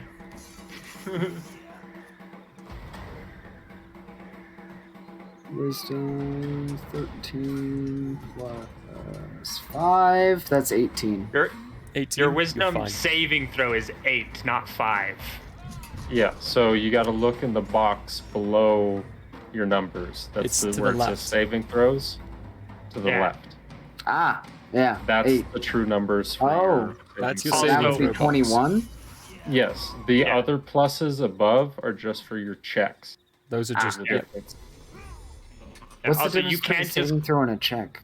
A check is something like if you're doing a perception check, you're actively looking around. A saving throw is is you reacting to something being forced upon you. Like when I say wisdom check, you're Okay. like checking your sanity of your mind. If I say wisdom saving throw, someone's intruding your mind and you're trying to push So- them out. Checks are like offensive strategy, whereas saving Sometimes, throws yes. are defensive strategy. Yeah, More often. Sometimes, yes. more often than not, yes. That's a good way of looking at it. So, with that casual. in mind, I rolled a nat 13 with a plus 8, so that's a 21. That's a 21. That is a successoroo. You succeed as you feel this Yeah. three-pronged, like sharpened twigs just get lashed out and tear at some of your regal clothes, barely scratching you a little bit. You look to your right and see this terrifying visage of this creature just laughing without having the means to laugh, just and almost become frightened from it, but don't. And you can continue on your path, actually, and you can complete your movement. Which was there, and then I believe it was 30 feet? Mm-hmm. There you go. So, with entanglement, how far away... Am I far enough away to make sure I'm not hurting everybody?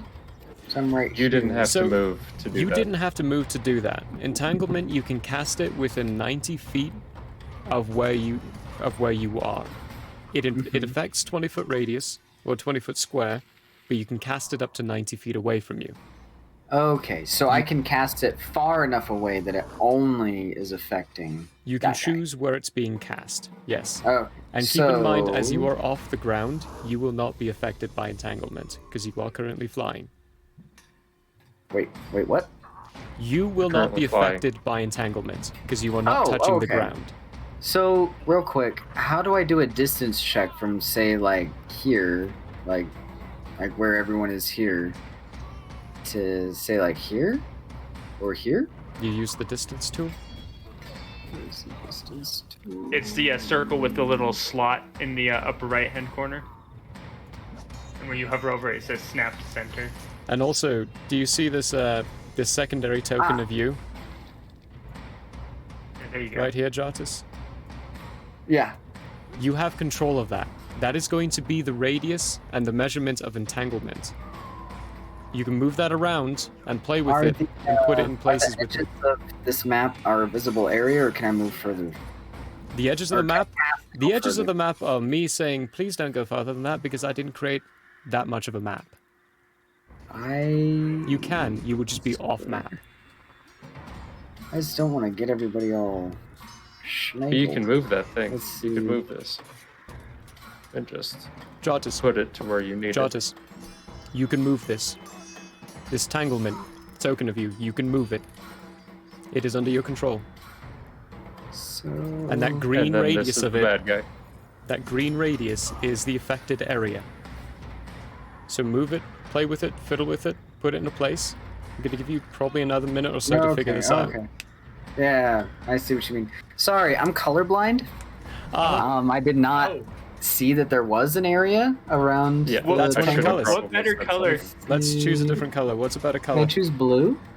Yes, let's do that one. Didn't right even there. think about I didn't that. know Yeah. that. I was Well, like, I did. I learned blah, that blah, once, blah. but I forgot about that. Sorry. Okay, so let's see. Right here. So I just move. I'm gonna move a space down. And then. Wait. Can I This do is that? the bad guy. This is the bad guy. Mm-hmm. You have So used if all your I'm- movement. You Okay. can no longer move.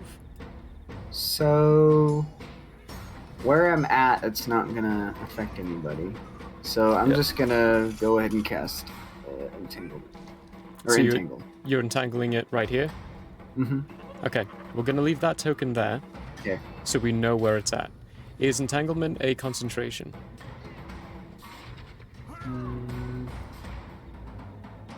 It says. Yes. Yeah. Concentration up to 1 minute. Yeah. Okay, cool. And don't worry about too much about not knowing some things. Mechanics will We got come your as back. it comes. It takes practice, a lot of practice. I'm sorry, I didn't realize that there was an area of radius around Tangle. No, I don't know what colors you're colorblind to. We'll have to I'll have I to didn't write down communicate some that notes, at all. notes on that, and get some note stuff on that. So he's gonna need to make a strength saving throw. That's to move though, right? For the strength saving throw is for To become entangled or not, right? yeah Yeah, that's to whether become he becomes restrained. entangled or not. So it has to succeed or be restrained until the spell Succeed. ends. Or be restrained. Perfect. And it's a 16 that they have to beat. It rolled a 2. So, this thing is a light. All right. Light as a bright. Light, bright as a diamond. And with vines just growing up its legs and then keeping it solidly restrained. Wow, I'm glad that worked. that guy's just getting messed up. Poor thing. That was your action, movement. Any bonus action?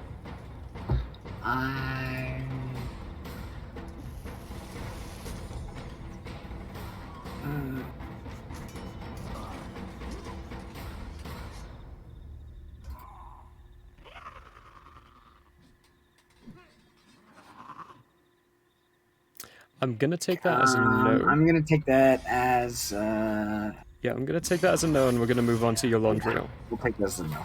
Yeah. Yolandrio. All right, bonus action, spiritual weapon, right next to, like right here, Right there. on this guy. I can immediately attack with that as a You bonus sure action. can. Okay, so I'm gonna do that as my character goes a 1. No, actually, just right there. That's the distance I need. That is. So attack for the first one. Is this Hold with on. your spiritual weapon? Yes. Okay. So it'd be, 24 to hit. 24 hits. Okay, let me give you the damage for that one. 9 damage. And then on the dude I have advantage on, I'm using both of my attacks to hit him twice. You used your action to He's cast lit. spiritual weapon. That's a bonus action. Oh, that's right, because spiritual weapon broken and cool. What was the damage for spiritual weapon again? Sorry. 9. 9. Okay. And it's radiant damage, of course. Perfecto. It rips in, then- tears some cloth, wheat goes flying, and your 2 attacks. First one is a nat 20. So that's good. I'm gonna give you the damage right off, so that's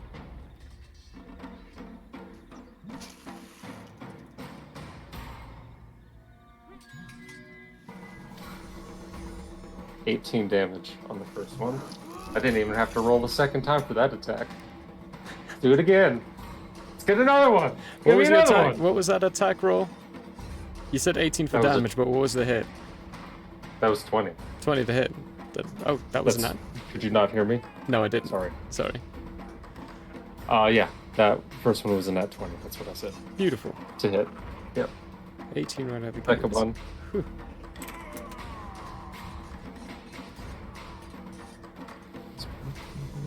$21 to hit. So 21, that hits. That's gonna be 9 damage. 9 damage. You bring your halberd up. First off, you summon just the blade end of your halberd with small amounts of that hilt showing. Swings around, slashes into the fabric of the scarecrow. Doesn't even seem to flinch in pain as it continues to laugh. The one in front of you, you reach out with your halberd, stab into it, twist, flick up, and manage to dismember what would be guts and take off what would be one of its arms, but it's a scarecrow. It's still moving, even though it's very severely dismembered. And I'm going to say, hey, could you not give our positions away? As I'm doing that, as I'm swinging through this thing. Point in case, Jartus, you are no longer glowing. You moved outside of the radius of fairy fire. Okay. So you're good on that now. I'm going to very quickly. Sorry. That's just a point of order. There's nothing you can do in response Okay. to that. That's just something worth mentioning. Question, real quick. Yes. As a noob, cantrips, when they say at will, what does that mean? How do you mean? What's the preface So to the say at if, will? for example, I wanted to create a bonfire, and it says it can be created at will. Does that like It end my doesn't- turn, it or is that doesn't- a? It doesn't cost the magic. It's the cantrip. All cantrips Okay. are at will. Okay. I just think the language of that was mildly confusing, so my bad. I thought at will meant I could cast it at any time, whether it's You- my turn or not, like as a No. There's necessary something. things. We'll go over the mechanics again during the break, so we can finalize that in your again a little bit, refresh memories on that, because combat in D&D is very specific. The only things you can do outside of your turn are reactions. At will is not a reaction. At will basically means you don't need components, you don't need materials, you can just cast the spell, and it happens. But create bonfire still takes an action to cast. Okay. Good question, though. Okay.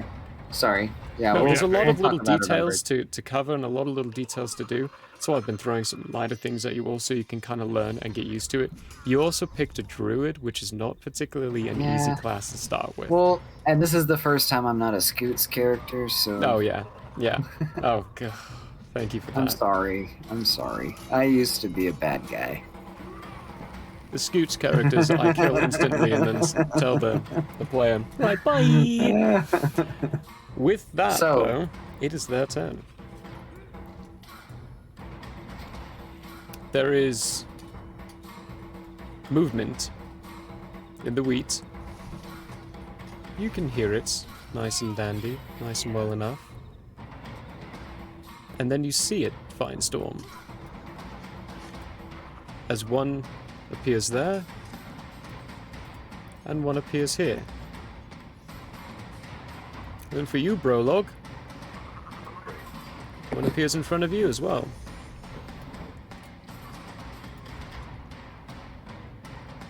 The one... Oh, that's right, they're in the token there already. This one's going to move up to your Londriel, this one too. Wait, he's restrained. He is restrained. That last one you just moved. Why do I have 2 tokens? Oh, that's my spiritual. One of them says spiritual weapon. Yep. I figured it's going to be a lot easier. He failed again too. So he cannot move. Never mind. He is stuck. Just snarling, pulling at himself inside the ground. Stuck there. But, yeah, so the things you all summon, I'm just going to copy your own token, rename it, and put it in a spot. That way you know who's in control of it and who did it. So, one attack against... Yeah, you know what? Let's start with Firestorm. 2 against you. No, please. No. Not a Nubicide. That's a 16. Miss. It's a miss. Okay. Ooh, and a natural 1. And then for the other guy, they have 2 attacks, 2 claw attacks each. That's a dirty 20. Meets. Beats, glorious. And a 13. Miss. That one misses. Great. One hit. I am gonna need you to make a wisdom saving throw. Oh, yay.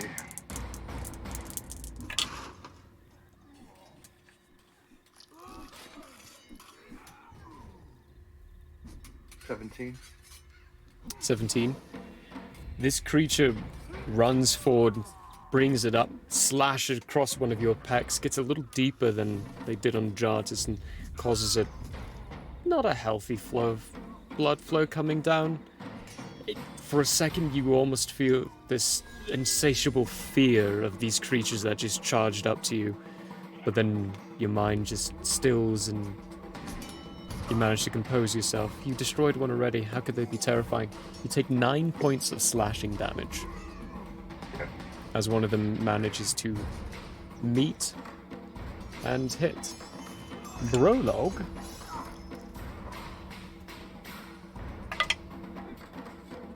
That's a 9 to hit. That's gonna miss. And that's a 16 to hit. That's gonna miss too. A barbarian with incredible with incredible AC. That second one, he's just clawing at your shield, laughing. As you hear that scraping noise. Prologue would like to laugh back at him. Oh, very good. As for Yolondriel, one of them is attacking you. At advantage because I'm lit up like a fucking Christmas tree. At advantage because you are lit up like a Christmas tree. Oh, well, he did roll a natural 1 for his first one, but he rolled an 18 for the second one, so 21. Yeah, that hits me. Yeah. Advantage. That's a dirty 20. Yeah. It's always you, Yolandriel. I'm sorry. I need you to make a wisdom not your saving fault. throw. Looks directly at the side of Aberrat's head. Who seems completely to unnotice it. What did I just say? That is between both attacks, Yolandriel, 18 points of slashing, 16 points of slashing damage, my apologies, and wisdom saving throw. It's a saving throw. It's wisdom. 13? Just barely makes it. The visage of this creature is truly terrifying. You almost want to just run, but you compose yourself and remember the greater purpose. That is their turn. JP. Yes. They're supposed to have advantage when they attack me. Oh yes, you're right. Thank you. I forgot. You recklessed. Yeah. You recklessed your way through this. So up to that point. Man, that noise you made with the creatures, they just made that noise in my headphones, and that was kind of crazy, and I was like, oh my gosh. Okay, does a 22 hit you, Prologue? Yeah. Yeah. Okay. You do not need to make a wisdom saving throw, because you are immune to the condition frightened. Oh, great.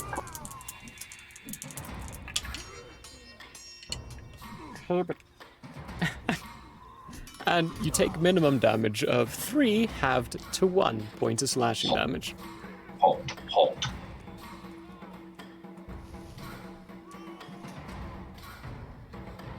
Brilliant, so that's that. Firestorm and Aberrat. There is a soft, gentle rumble in the ground coming your direction. Prologue, it's your turn. It's not Firestorm's turn? Oh, Firestorm, it's your turn, you're right. Firestorm got a 25. Crazy.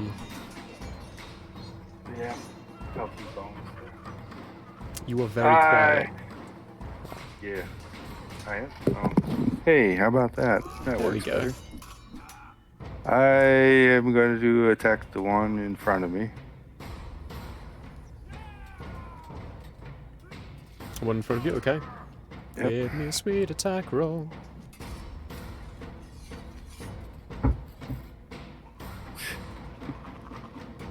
$13 again. That hits. And that would be 6 points of damage. 6 points. Grief. And then as my bonus action, I'll do a flurry of blows. Dope monk shit. I just... come on. I'll mark off my key point later. So the next attack is...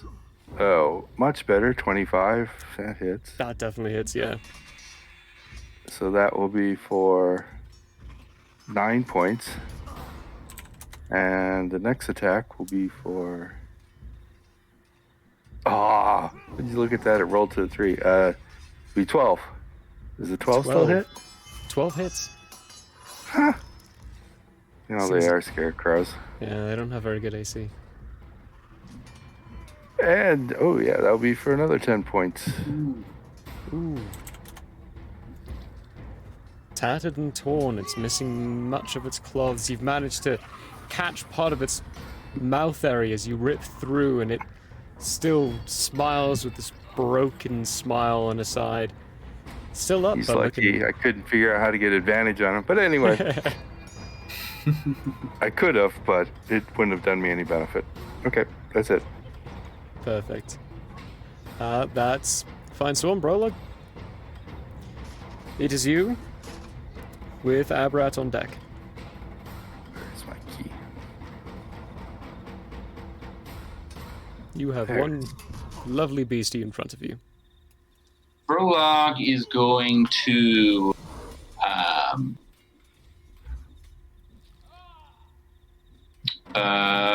he's gonna reckless attack this fella. Okay. Right in front of him. Give me an attack roll. That's a 25. That hits.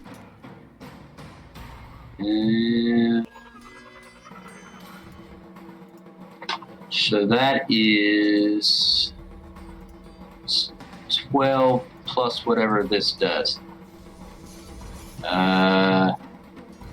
So it's 12. I have to roll a d8 because it's a construct.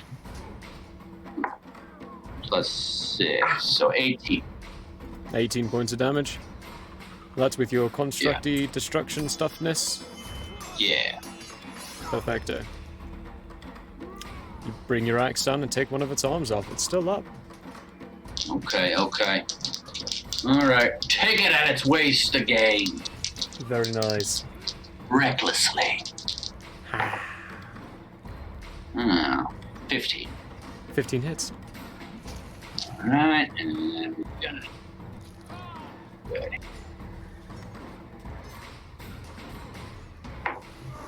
Another 18 with the construct damage. Another 18. You bring your axe around for that side swipe and cut it clean in half and it tumbles to the ground. It's gone. It's dead. Its remains tumble to the floor, still smiling. Nice. I would use my bonus action to make a perception roll to try to find either my associates or more baddies. Okay. As none of your associates are, or any of the baddies are within 10 feet of you, it's going to be perception at disadvantage. Because you don't have line of sight, and there is combat going on around you. Could I smell them? There you go. Perception roll. You can. Okay. Cool. Use your nose. Bless you. Wow. So that's just regular. That's just a I don't straight get roll. advantage, right? Yeah. Okay. A 12. A 12. You can smell... You know what? Actually, fine, Storm. Do you smell? Not if I can help it. Do your best not to. Grooming and cleaning. Either way, you can very easily smell Aberrat. Okay. I Just smell very Aberrat. earthy and like decay. Aberrat, there's a faint hint of your Londriel, much less so of Jartus. And maybe a small unfamiliarness to a non-scented scent, if that makes any sense. You're Loxodon, you have a bigger, better nose than all of us, so you would be able to smell scents that we, as humans, cannot. Okay. All right. So in that case, Prologue's going to move in their direction. I assume once he gets over here, he can see this baddie, and then we'll step right there. Step in. Perfect. The end. The end. Aberrat, to you, Jartus, you're on deck. I'm dropping concentration on my spell, but I'm going to still need that token. Well, no, I won't need that token right now. And then I'm going to wild shape my symbiotic entity. What's that mean? So I can use wild shape to awaken the spores that infuse me. I gain 28 temp HP, and I roll double damage dice for my Halo Spores damage. And deal an additional 1d6 additional necrotic damage when I hit with a melee weapon attack. But I don't really do anything with melee weapons, so that wouldn't matter. Okay. This lasts for 10 minutes. So that starts your 10-foot bubble, right? 10-foot bubble of Uchi? No, I actually always have that 10-foot bubble. Oh, you always have a 10-foot bubble. Yeah, I always have that. This just makes that more powerful. And then I'm going to go. It's how do you not scroll when you try to grab your guy to do the? What? I can't do the whole grabbing thing. Oh, and measuring the that you way. grab and then right click. Left click, move it a little bit, and then right click. And then move your token while still holding left click. Oh, there we go. Yeah. Little function, going right everybody, here. that we all just learned about D&D Beyond. And I did a Not D&D circle Beyond. around Roll20. here, right here. Do that all the time. And Okay. finally, for my, because I haven't cast any spells, for my bonus action, I am going to cast Flame Blade into my hand. Okay. That is your bonus action. Perfecto. Wow, nice full turn. Chartus, you're up. Yolandra, you're on deck. So, I'm gonna use my action to cast Wild Companion, which uses one of my wild shape slots. When we were on the boat, and I assumed the shape of a bear, that was the day before, right? Or was that the same day? That was the day before. Okay. Yeah. So I've had a rest in between then? You would have, yes. Mm-hmm. Okay. So, that assumes one of my wild shape slots, right? But that's Yeah. my main action. So, I don't hold on. think that's Actually, no. What I'm gonna do is where I'm at. So, the thing has been entangled, but it's not defeated. This thing right here. Yeah, it is still very well alive, but it is also still very well stuck. Ah. Okay. So what I'm going to And do. glowing. Hence the only reason you can see it. Ah. Because Actually, it's not within the glowing fairy anymore. fire? You can't see Oh. that. You, Jartis, cannot Yeah, see you that can't see it creature. anymore. Yeah, I can't keep see the going. creature I entangled? You cannot see the creature you entangled. Because he's not glowing anymore. Because he's not glowing Abra- anymore, and you're farther than 10 feet away from it. But I know where it was grappled, right? Or is You- that not? You would have known where it was. You just, at this point, you would not know if it's still there. Ah. Okay. Physical sight of it has disappeared. Do I know what these things are? Are these a beast or are these a say like a, because we've been defeating them as like kind of a projection of some sort so far, these They're constructs. constructs. At least Prologue knows their construct. Prologue knows your Prologue's the only constructs. one. You guys don't. For Yeah, for we- you to find that Okay, out, you would have to well, give me a Arcana check of some kind, which would take your action.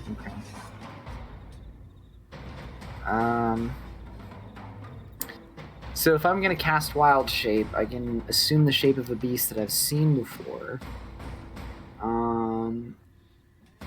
Yeah, are you trying to change into them? That's not that. I don't think that's. No, how this it's works. a Wild Companion, rather. So that would be a Fey type. Hang on. Is there Hang on. I any think way there's that that would be advantageous? I'm gonna go ahead and give you a heads up that no. It really... That's... A couple of things about that feature. First off, it's Wild Shape to cast Find Familiar spell, which takes an hour to Or cast. Wild Companion? Per your Wild Companion, you will be summoning a companion, but you're casting the spell Find Familiar Okay. to get your Wild Companion out. Find Familiar takes an hour to cast, Ah. which is a lot of rounds of combat, over 600, I believe. So you'd be sitting there for 600 rounds of combat while casting this and doing this. So the reason why I don't know that this creature is here is because it's invisible or because it has actually The wheat disappeared? field is too thick for you to actually physically be able to see it. You can only make 10 feet away from you. So if I cast Erupting Earth and it's 20 feet in front of me, I can cast in the spot where it seems most concentrated in the Yeah, spell. yeah. Entangle? Because that would be the most obvious spot where something would be, is where it's most concentrated. You knew where it was? You'd be familiar with the most concentration So I of the would spell? cast Erupting Earth, and it erupts in a 20-foot cube centered on that point. Okay, I'll give you a heads up. You won't want to center it on that point. Because 20 foot centered on that point encompasses Prologue, Yolondriel, and probably Aberrat. Yeah. Aberrat actually might be just barely out of that range. Hang on.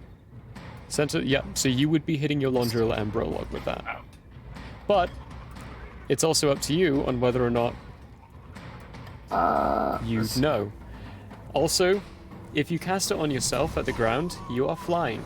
You would not be hit by it, and you are centered on where your entangled is. So that 20 feet would go out from you, and it would hit anything entangled in your entanglement spell.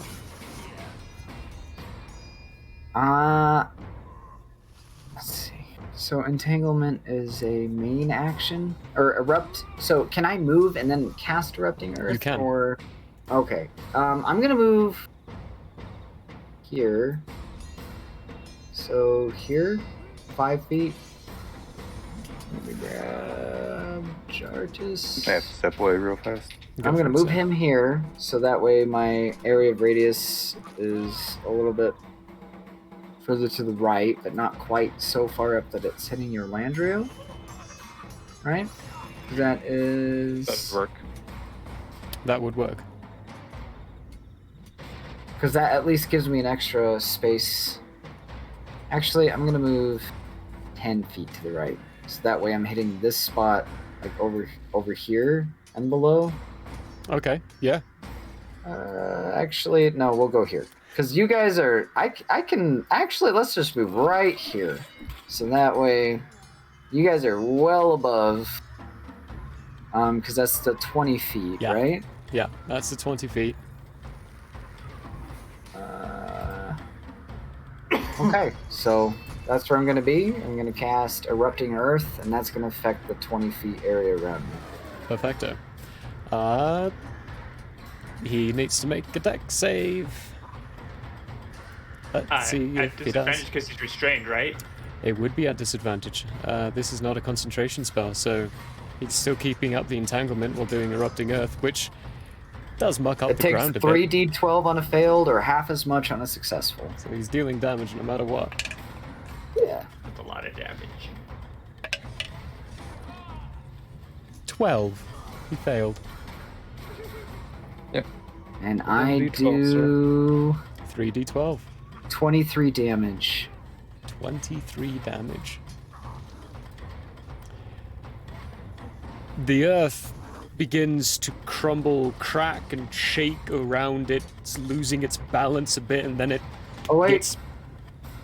I get one more d12. Did you cast it at a higher level than standard level? Nope. No, let's just leave it. Okay. Never mind. 23. Okay, I'm so sorry. There we go. 23. It gets brought down by the vines itself and actually held to the ground as the earth tumbles around and just slowly shakes it to pieces. 23 was well enough to destroy this creature. Okay, good. Good job, Shay. Good job, Holmes. It is dead. I'm just glad that it got destroyed. I was worried that would not be enough. Fair play, Watson. Right. That's... Any bonus action? That was your action and moves 15 feet of movement. You have 35 feet of movement left and a bonus action.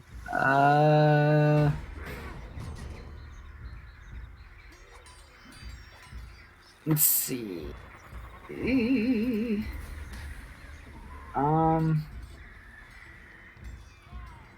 Where am I? Distance-wise? Is there any of these things that are still alive that we can detect? Not that you can detect, no.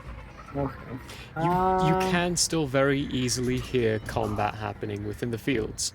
You are just not sure where. Well, my only bonus action would be a combat action, so weapon fighting, so I don't know where anything is, so. Okay. then we will move to your Laundriel, who is still being accosted by one. You saw this one get shaken apart on the ground. Okay. I turn back. I use my bonus action on this guy. Hit it with my spiritual pinball. The 23 to hit. Definitely keep notes. The creature is technically not flanked because your spiritual weapon's not a sentient being. I did not roll at advantage. Cool. Just making sure. 23 hits.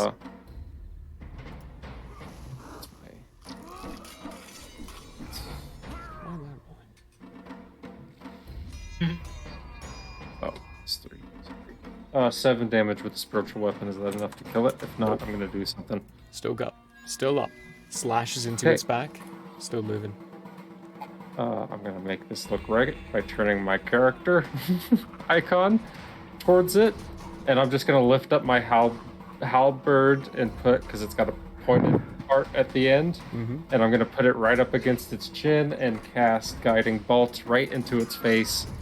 At Guiding level Bolt is ranged. You would be doing this at disadvantage because you are base to base with it. Is Guiding Bolt It's a ranged attack throw, yeah. Ranged spell attack. Yeah, whatever.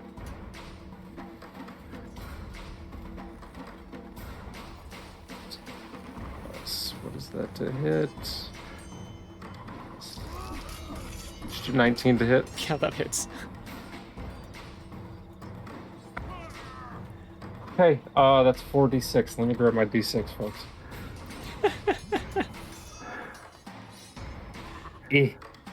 Come on. Ooh, that was a good roll for the first 2. Let's move this up a bit, shall we? There you go. 18 radiant damage right to its face. Is that enough? You bring your blade up to its head, blast, and half of its face just disintegrates. And yet you can still hear it laughing.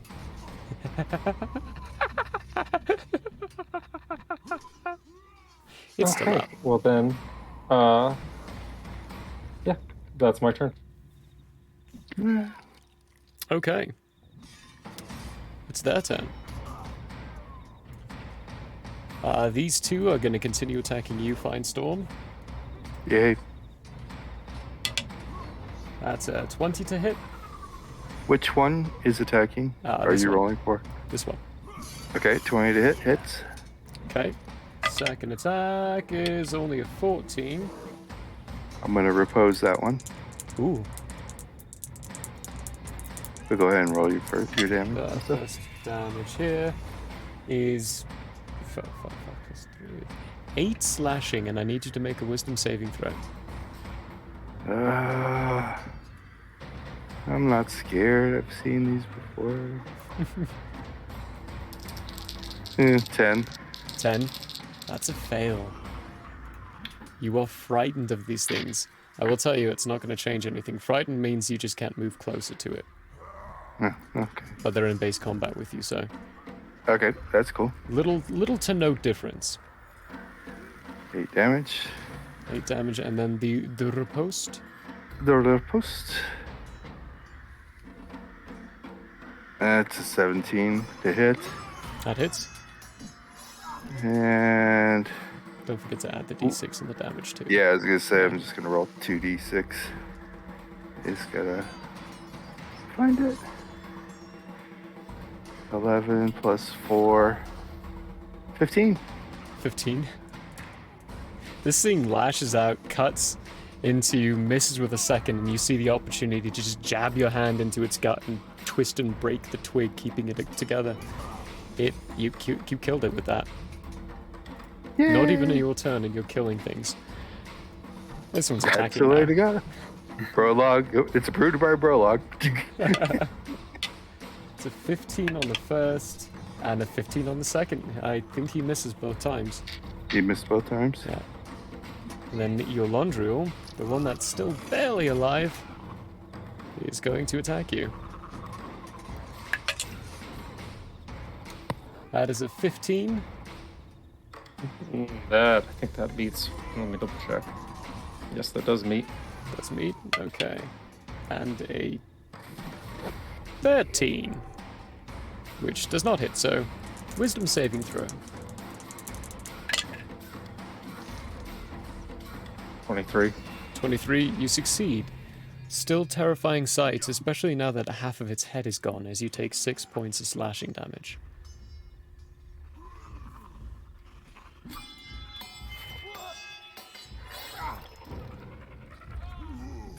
That is their turn. Finestorm and Aberrat.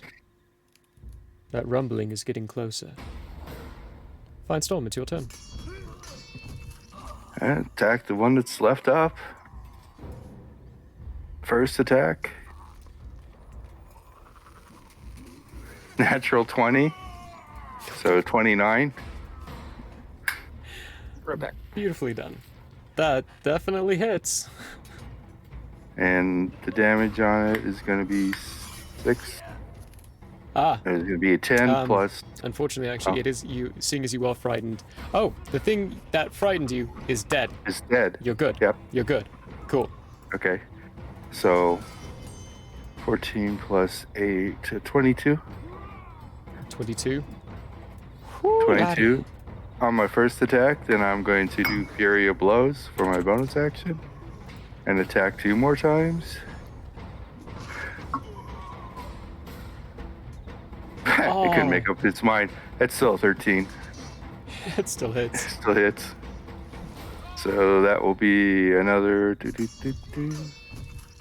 6 points of damage. And the third attack. 23. 23 hits. So another 10 points of damage. I love how this thing was at full health. Yeah.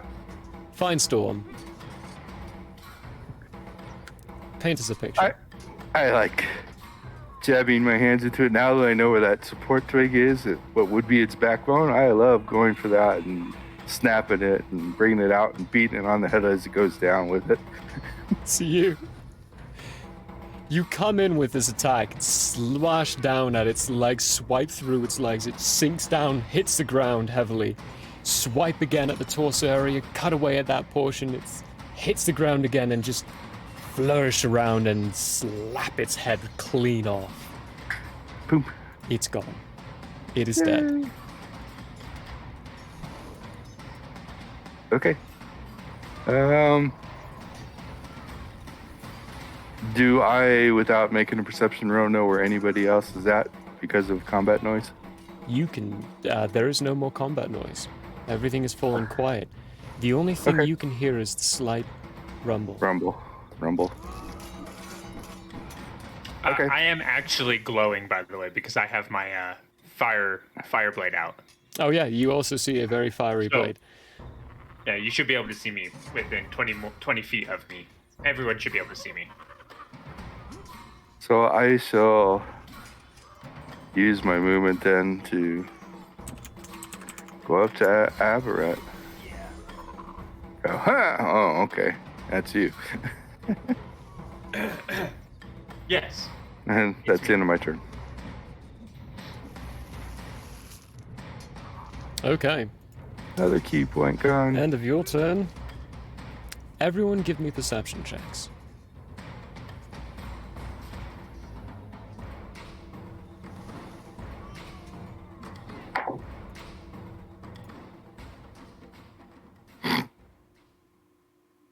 Four. Prologue got a 4. Aberrat? Oh, I got 22. 22. Jartis? You are muted, sir.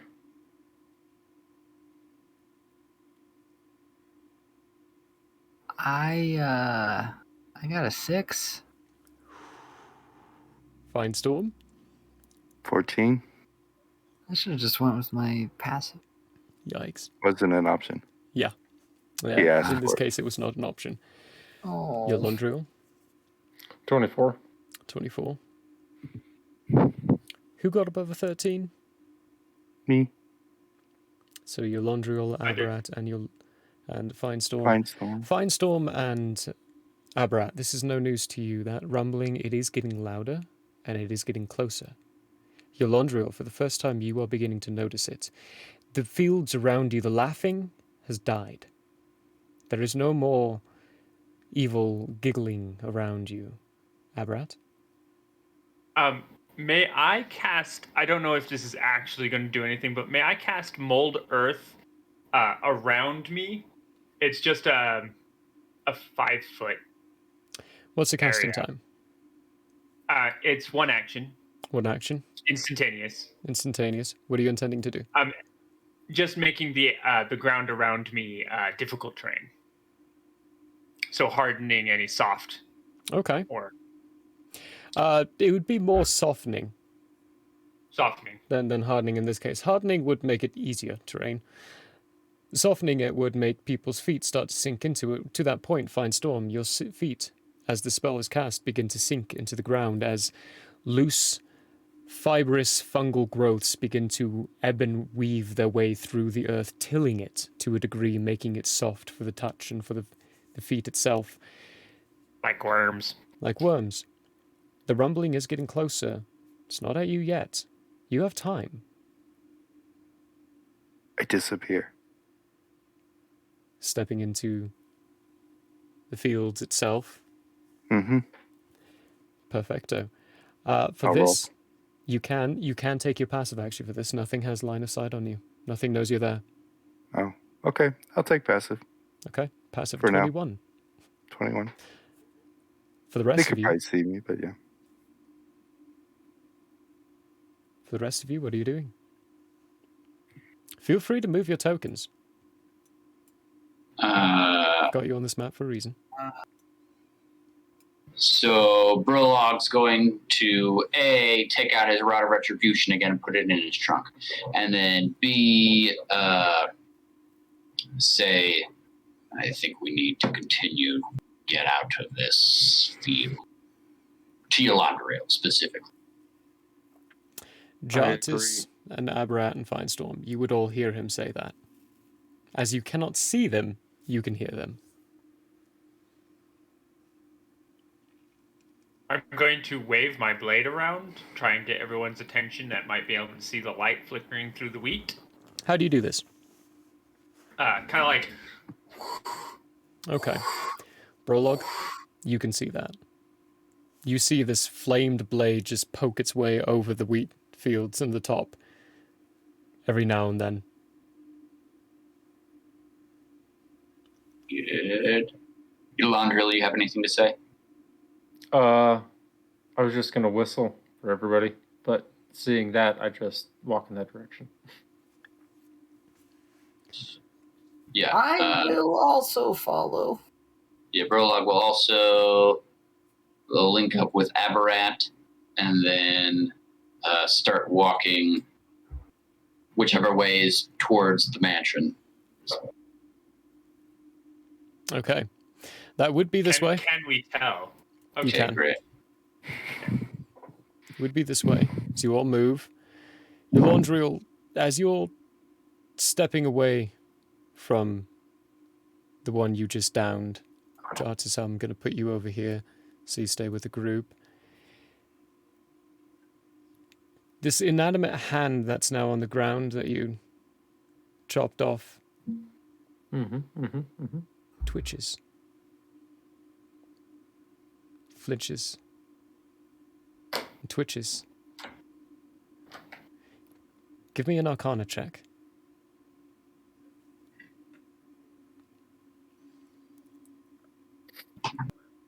Hmm. 15. 15. The process of destroying this, whatever it is, definitely made it inanimate for now. But it looks like it's beginning to piece itself back together. You have a very limited time frame. When you link up with the rest of the group... Don't you hate constructs? They're the worst. I'm going to put you in a general formation so I can move you all through here. Fine Storm, you recognize this spot. You saw this. There's the path moving up to the building. This building is not of Reclorian design, Quailin design, Lebon design. It has very specific and strange architectural keys and points to it. There are some arcs to it, but there are arcs with flourishes designed inside of it. It almost doesn't look natural. It almost, for Aberrat... actually, Jartis, given your background, I'm going to exclude you from this one. Fine Storm, for you, I will include you for it. You're not a magic user, but given your background, you can understand. And Eulandriel. So Aberrat, Eulandriel, and Fine Storm. This building, your best bet is it was not made by hand. It was made by magic. As you begin to get closer, that rumbling gets stronger. What do you all do? Continue moving. Same. Yeah. I'm gonna check out the building, I suppose. Yes. Check out the building. Right about here is a door. Nice. Beautiful door. With a nice Prologue's going to make wide sure that headlight. everybody's with before going into the door. Okay. I'm just going up to the door. Going up to the door. Jardis, are you standing in that field still, or are you coming with? I am. I'm going to venture further into the forest by myself. No, I'm just kidding. I will also follow you up the path. Don't be a scoops. There's no real not direction to go, so I'm follow the crew. Prologue will knock on the door. Let me grab him. Prologue, Bump. Prologue, I love you so much. I love you so much. You're a wonderful... As he reaches up to wonderful knock on the being. door, I'm like, You I'm knock right on the next door. to him, so. I'm going to actually put that one there and that one there, and I'm going to get rid of your... Yeah. Actually, no, it doesn't really matter. As you knock on the door, Fine Storm, you take a look behind your back and you begin to see the earth itself by the path where you just were begin to raise from the ground as clay starts to formulate itself into this humanoid-type shape and figure. And then the door opens. Behind us. The door opens to this elegantly dressed being. For lack of better terms, there is no eye, there are no eyes, there are no ears, there is no nose, and there is no mouth. It is a clean, slated face. It is dressed in this black overcoat, a nice little bow tie, a white shirt underneath, a cloth over its arm. It looks like a butler, if you can't tell. And as it opens the door, he who knocked, Prologue, you hear in your head, "May I help you?" And that's actually where we're going to go to break. Yes. To give you a little image of what you're seeing formulating behind you. Love that cutting image. Boop. Oh, okay, clay face over here. Big fatty. got a mud golem. Clay Golem, to be specific. Clay Golem, yeah. We are going to go to a The original wonderful Golem. break, everyone. We will see you all in 10 minutes. We went a little over for our first half, but that was combat, getting it all situated, and newbie learning how to do spellcasting, which is always fun. sorry. Don't be sorry. Don't be sorry. Don't be You're sorry. actually It's a pain in faster the than most balls. people, and my technique of showing people how training people is restaurant style, so it's trial by fire. I am No, a you very deep it. quick picker-upper. You're doing great. You're doing so phenomenally. I'm actually very proud of you. Thank you. Thank you. We'll I be back appreciate in you 10, saying that. everyone. Stick around, ask Lily for a refill. We're going to get some more answers. And don't forget, after all this stuff, after the inn is closed for the night, we're going to go over to the Salty Kraken, so you can follow me there as we raid him for his nice, lovely giveaway. So we'll show him some support, but that's when we're done here. We still have a second half to get through. See you in 10.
Shush. Anyway. Hello, We know everyone. because Welcome scientists. back. We had some really fun conversations in the background there. Right? We are going to jump right back into it with the doors open to this strange facade of a creature who just asked Prologue, even though he has a mind ring on and should not be able to have people entering his mind, "May I help you?" While this creature is formulating into a humanoid large shape being made of just the earth itself, clay and other pieces coming together out of the ground. What do you all do? Prologue will say, he will try to say it out loud. I seek knowledge of this place. Are you one that can provide it? The head tilts a little bit as it replies, for all of you to hear this time round. "I'm not the one to provide the knowledge, however I could always introduce you to the one. Do you need safekeeping for the time frame? Or That can you would be handle it?" excellent. "Very good. Then please, step in." He steps out of your way and gestures for you all to enter. Prologue takes his leisurely time getting to the building. Okay, I'm like pushing Jarvis like behind me, and I'm like, go, go, go, go, go, go, go, Yeah, go. Abrat wastes no time in entering. He immediately steps in the moment the guy offers. Okay, Curiosity, by the way, not fear. Curiosity is driving him. perfect. Jartis and Vinestorm, your actions? So we're being pushed into the building? You are gently I am being pushing pushed in by you and- Yolandriel. Okay, where are we gonna go? We're gonna move. We're gonna cooperate. Okay. Vinestorm, Okay. I'm following. following in.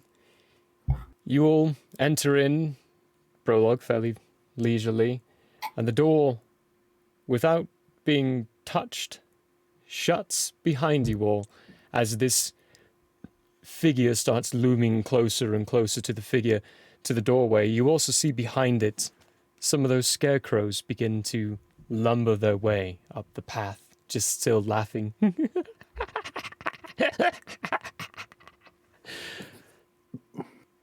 Then the door shuts. And what you see inside is this beautifully made interior. Marble floors, tiled, lined, a floating chandelier with no tethers to the ceiling of any kind. Candles lit aflame. The nice comical look of the wax dripping from the sides. However, you can tell from the fact that some of the candles are going down and then up again, that they are magical. The stairways, when you look around, don't make any sense. Some of them are on the ceiling. Others just lead up the wall. There are a couple of doorways around. However, you can't see through any windows or what's behind them. The place is roughly around that 60-foot range, the ceiling 120 feet ahead above you. When you look up past the chandelier, there is the starry skylight above. Twinkling stars. Prologue, you're the only one who would recognize this from the bat. Yolandriel spent most of your days in the monastery. But Prologue, a lot of your days were out in the wilds, the clear, plain fields of Huglopid territory. This is the sky of Quela. The stars are not aligned with Andrea.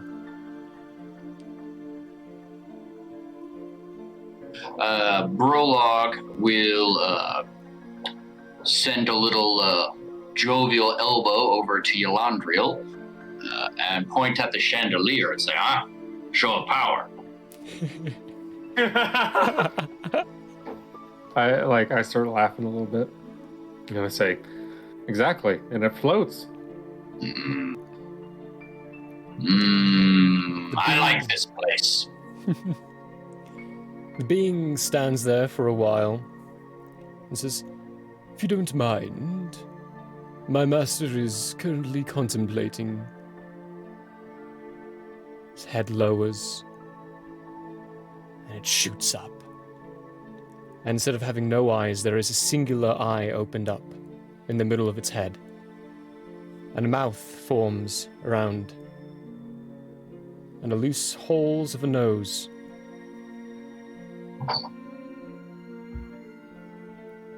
It carefully scours each individual one of you. Whose passive insight is above 18?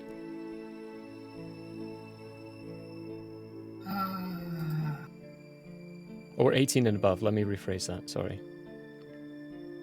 Yours, Jartis? Yeah. I both love and hate the fact that you all have passive insights and perceptions and such that are really high right now. Jartis, this being doesn't really glance over you as much. If anything, it paid more attention to Yolondriel and Abarat. It focused in on them a bit more, ending with Abarat, giving much more of a careful look. And you hear the voice. Fascinating. Yes, please, do come on in.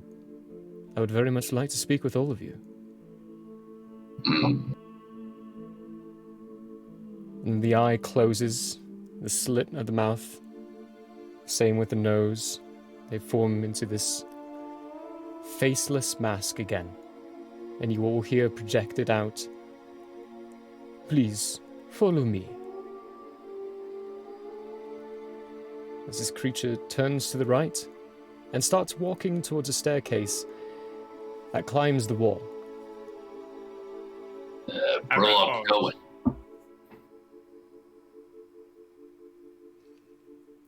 You all follow? Yep.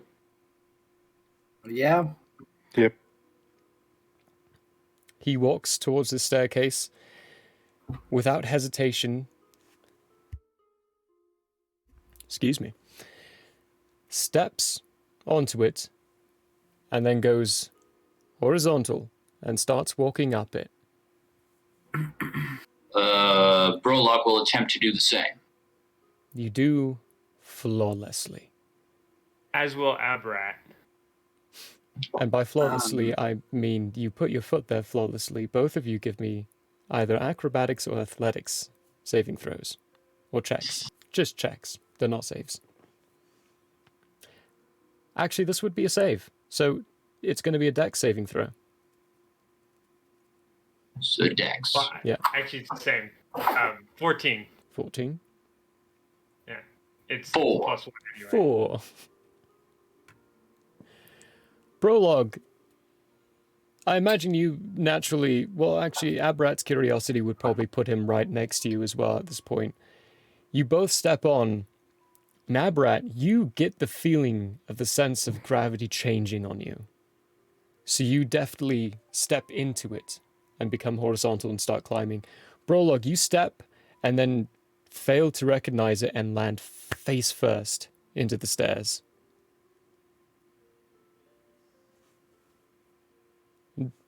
Pick yourself up and gravity's now moving a different way. The rest of you see this.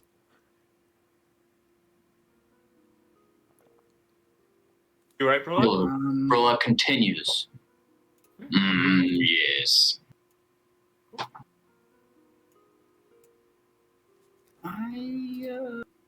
Follow. Yeah. Yeah. I will also. Following after. Yay. This happens a few more times.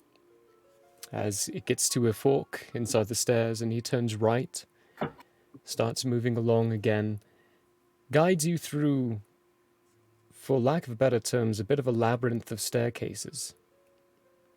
Until you finally reach a corridor that doesn't make sense to how you got there. Because when you start walking along, on your left is a railing, and you are looking down towards that floating chandelier, towards the foyer that you were in. Continues on, and then opens a door, and looks at you all and says, The master waits within. Please, follow me.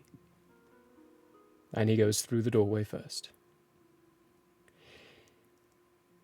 Inside is a smaller room filled with bookcases. As far as you can see, when you look up, they just continue into the ceiling. As far as up as it goes, you don't actually catch any ceiling at all. All around, you can see others, the exact same look of the one that's been guiding you, looking, peering down at books, flipping pages, floating through the air, pulling books from the bookshelf, flipping through them again, putting them back, floating up to a different level and pulling another book. In the center of the room, there is this ethereal glow, multiple different colors, glyphs of kinds that most of you can't recognize. You don't understand the language hidden within, but they float and go through the entirety in the middle section, going upwards. Abarat, you can understand this language. You don't understand why, but you can read it. It appears to be a history, a different form of representing lineage, lines of time. People, actions, places, locations. It's a lot to take in and makes very little sense. It speaks of different places: Kosinia, Dagorfim, Parkov, Iridai, Quela. Andrea? There are tables with maps, with books. It's a busy area. You hear the crackling of a fire around, and then the voice you heard from the person in front, again you hear, Joffrey, thank you very much for bringing them. If you would be kind enough to bring a tray of tea for us all, I think we might be here for a while. Very well, Master. Please, make yourself at home. I will see you all in a moment. As the figure passes between you all through the door again, closing it. Don't be shy. Come on.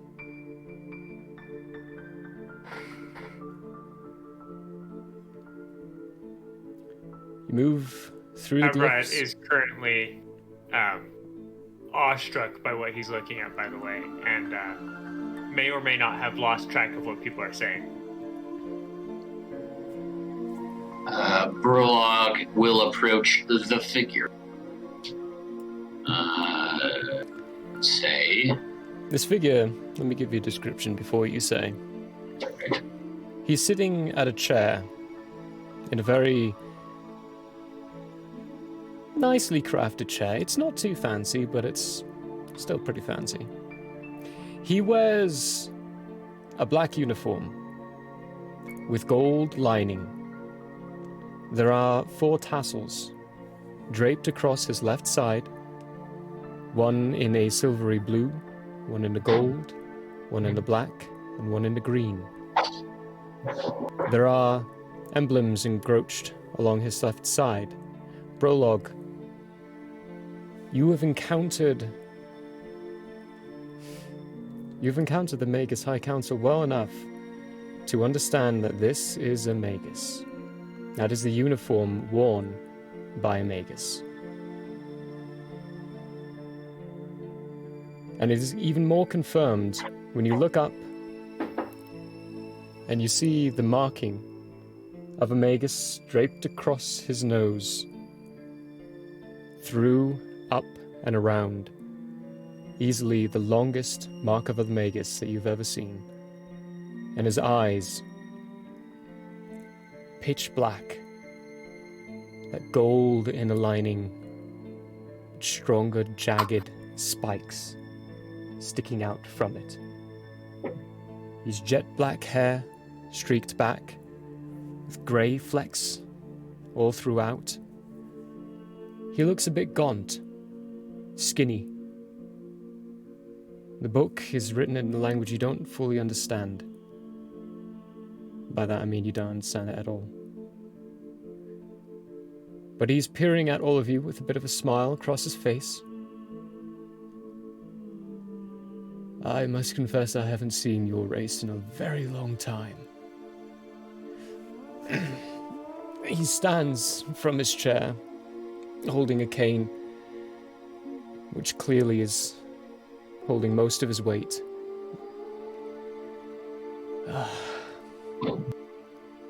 What brings you to my humble abode? I am Prologue. Quayla. I've been sent by the king of that land to investigate certain matters. This moving island has become one of them. That is rather unfortunate. I had hoped for a few more years before Quayla had become involved. All the same, you're here now. To what matters are you looking into? Perhaps we can help, or work with each other.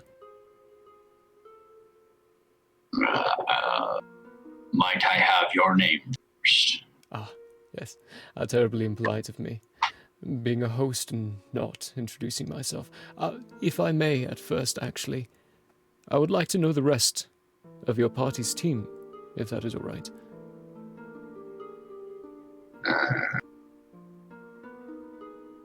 Prologue turns and then points at each individual and says, Yolangrill, Abarat, Jartus, Feinstorm.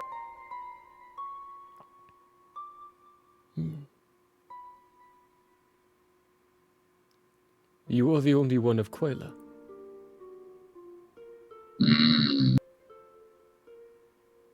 Rather glued together group.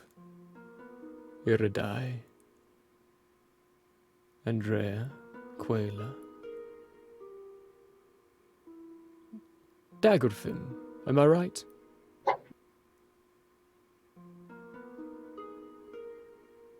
I just kind of stare at him for a second. Take that as a yes. Yeah.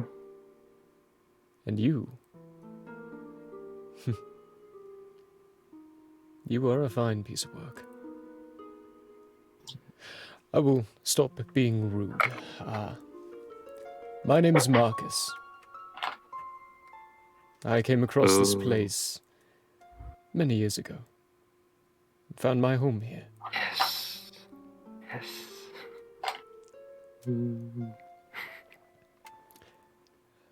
If you are here for a reason, I'm sure part of it I might be in the middle of.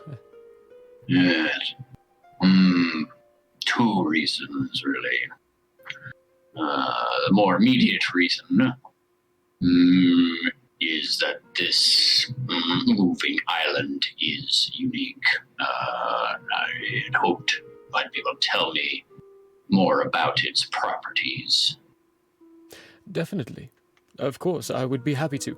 He lifts his free hand, waves, and out of nowhere, chairs appear for all of you. Chairs around the fireplace as he looks back and makes sure he knows where his chair is, and then sits down again. It's like, please, have a seat. Prologue sits. Okay. Abrat looks at the chair and goes, yeah, okay, and sits. So do I. I'll sit. Jartus.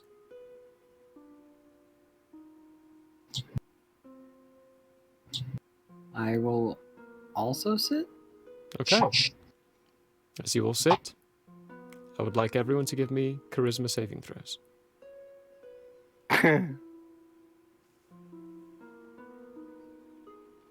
This isn't charmed, is it? Ooh. In this case, let me double check again. This is a good question.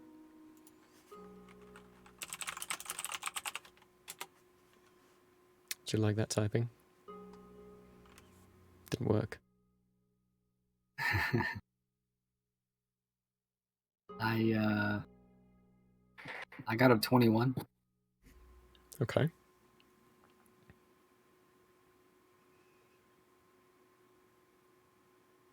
Nine. This is not a charm effect. So I So don't have Prologue and advantage. Abrat, you do not have advantage. I got a 19. I rolled 19? well anyway. Okay. Prologue and Finestorm? 7. 7. 12. 12. You all feel the compulsion to tell the truth. Oh. Even with the 21? Even with the 21. Oh, Very it's high powerful DC. Magics. Question. Answer. Is Prologue aware of this? You will be when you start talking. Okay. Essentially, if you try to tell a lie, you cannot. So, if you are going to try to tell anything misleading, it is going to have to be a very cleverly disguised truth. So, but to be clear, does Prologue know this when he sits down? Does something like come over him? Or is just this is a thing that's happening? It is a thing that's happening that you will become aware of the next time you start to speak. However, you just asked him a question about the turtle itself. And as you all sit down, he begins to explain. I came across my friend here many years ago. About 300 or so, I believe. He confessed to me a desire to stay alive. He was around the end of his life, you see. Of course, I did everything I could. This is the best way I can ensure that he survived. He's still fairly happy. He's not happy about losing his skin, I will confess that. But he still swims and is afloat. And is protected. Good job, by the way, getting through and sensing those things. I half expected your boat to actually collide with a barrier at first. Yes. Jartis saw the barrier. Jartis. Good job, Jartis. Clever Does the use. turtle live? Some might say he lives. I say he does. He still has a voice. He still yet lives, Prologue, just in a undeath sort of manner. I see. That does not concern me, but what I know of Magus is that it would concern them. Are you apart? Actually, to that point, Prologue, when you say that, please give me a history check. Finestorm, you can as well, given your background. Your Londriel, you never paid attention in history class, so... That's an 8. That's an 8.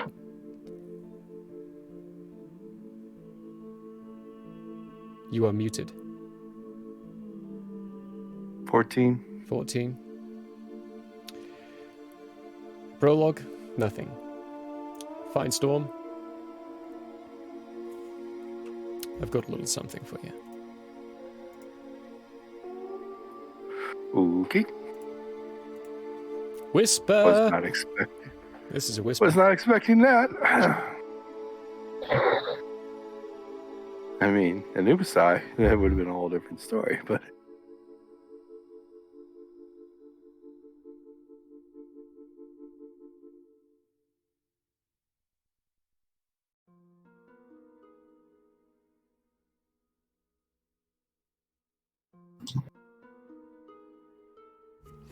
And now, I apologize, Prologue, if you can repeat what you said last. What did I say? It does not bother me, Oh, right. but the Magus and Quela have a problem with the undead. Are you a part of them? No. That's why I'm here.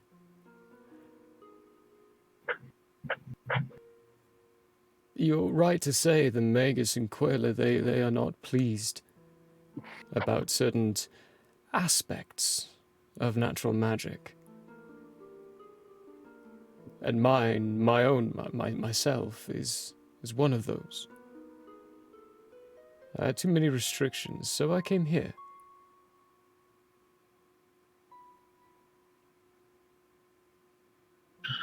An interesting approach.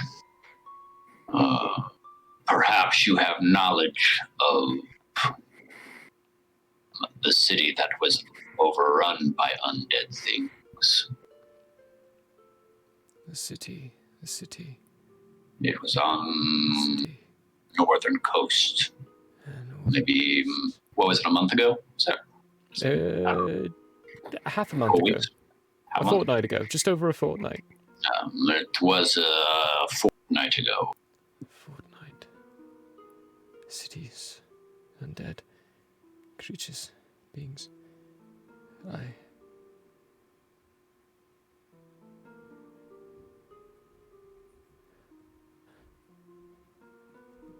Terribly sorry. City.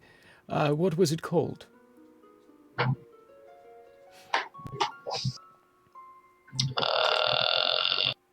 What's it called? For you, Prologue, you the one I'll give you is City of Souls, but it does have another name that you heard a few times. But That wasn't the one I was talking about. No, Oh. no, the other one. The one before that. The one on the mainland. Oh, Yeah. on the main. Wait, which one? Oh, The one that got overrun by zombies. The Throm. Oh, completely different. Right. Yeah, the Throm. Oh, I heard about what happened there. It's not natural. That doesn't happen.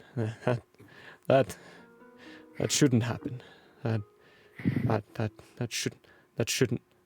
shouldn't happen. No, he's not supposed to do that. He's not supposed to be able to. At this point, one of these creatures comes down and grabs both of his shoulders, leans him back, and pulls something from his cloak, jabs it into him, then pulls it back and puts it back into his overcoat, and then floats back up into one of the shelves. I'm terribly sorry. May I roll insight to By all means, grasp a little bit more on? do it. Prologue is also interested. He would like to insight as well. Go for it. Give me Yeah. insights. Yeah, forget about it. Yeah, Both of you insight just- sounds good. Forget about it. Yeah, you're all very good. Oh, Yeah, everybody snap. did. It's not That meant one's to really be. None of us is Not really as- very good. Oh Nope. my. He's. That's crazy. Lithrom. Yes. I did hear about what happened there. It's unfortunate. Not natural. I tried to stop it. Please, Did believe you? that. In what way? I sent those who I trust. Who are they? How terribly rude of me again. I've done it once again. I believe some of you may have the ability to cast Zone of Truth on me. If you would like to, I will willingly fail that. as all of you have.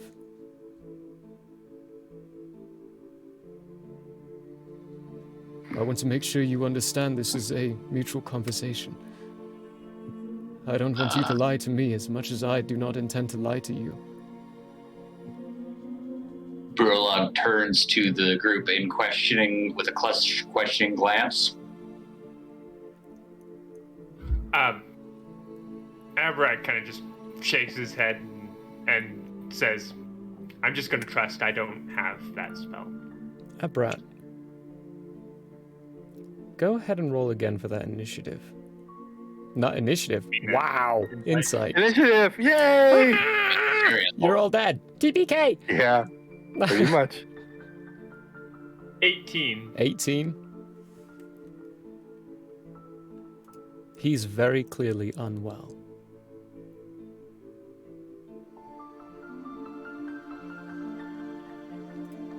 I'm gonna avoid the whispers and just trust you all.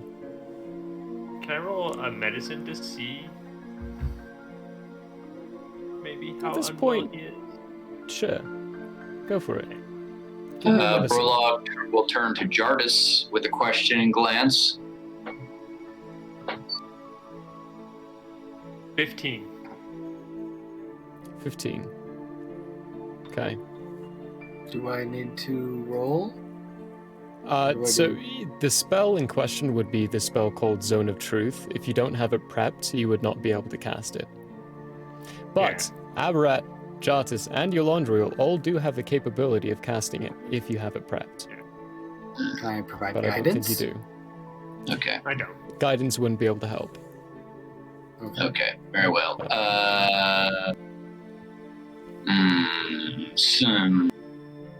It seems that is not possible. Speak and I will attempt to sift. Well, hi. Things slip from me constantly. What brings you here? There are things I believe you're about to say what people were trusted that were sent to assist. Yes. Would be, mother and father, and my daughter and son, all children of mine. That does not make sense. It is their name. The one I gave them when they were birthed. Mother immediately showed the attributes of being a natural-born leader. She commanded people with such authority, and made many of the Joffreys cry. Not that they can. Only I know when they do. And father, brute. Much like you, but stronger, bigger. Daughter, shifty, scary, shadows. Looks at you, Finestorm, much like you. Sticks to the shadows and knows things that she should not. And son. Oh, son scares me even at times.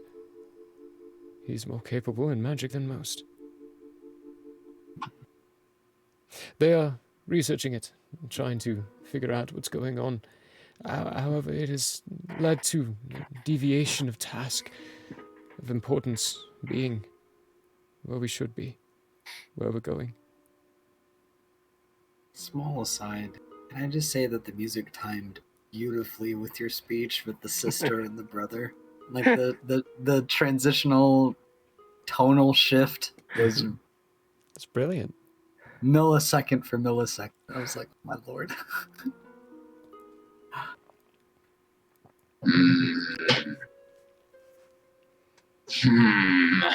Interesting. The other matter Yes. that I am looking into.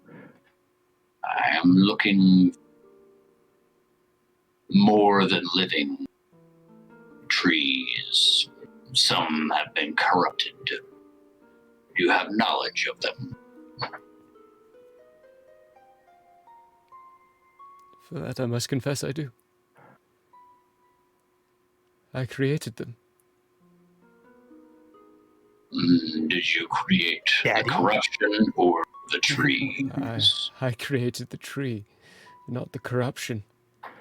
And what makes you so fascinating, Aberrat. I did not make you. However, what made all of these? From which tree did you come from? The one in the same island as the City of Lost Souls. Osana. Yes, that place. I figured that one to be corrupted. No, it was a magical stone it had grasped hold of, granted it enough sentience to... a stone, green, shining, small sliver. Where is it? Yeah. Give it to me. Now. I must have it. Insight? Go for it, insight. I was muted, but I say, well, you're shit out of luck. I say, and then I go back to, like, messing with my fingernails. Out of luck. Dirty How do you mean? How do you mean? The stone was broken and then given to one Alibaba. Alibaba. And I got a 20. And a 20. Aberrat. Desperation. Pure desperation. Alibaba. Skeeving salesman. I don't think that stone would do you any good now, though, because it was broken and the light left it when we had given it over to Alibaba. Of course. Naturally. Must have used most of its energies creating you to begin with. You're not natural. But you are beautiful. Magnificent. I must study you. I say out loud, because of the zone of truth, what is up with this guy and the sexual tension between everyone he meets? First, it's the captain. Now it's this guy. I don't understand.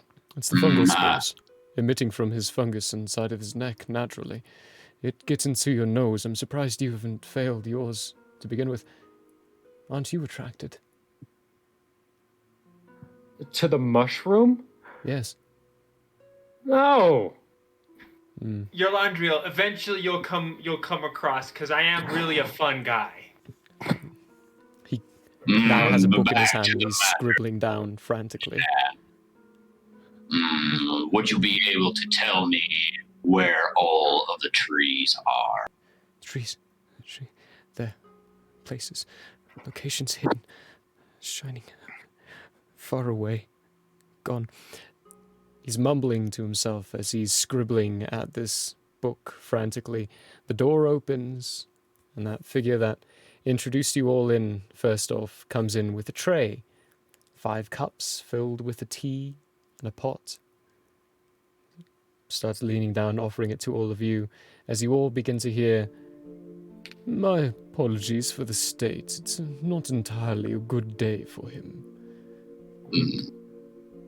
So it seems. Prologue will turn to Jartis and say, do you have any maps? Jartis. Benjamin. Jartis. So sorry. I'm looking at my character sheet. 5-second refresh. Where are we? Do you have maps? Do you have any maps? Do I have any current maps? I thought I just had maps.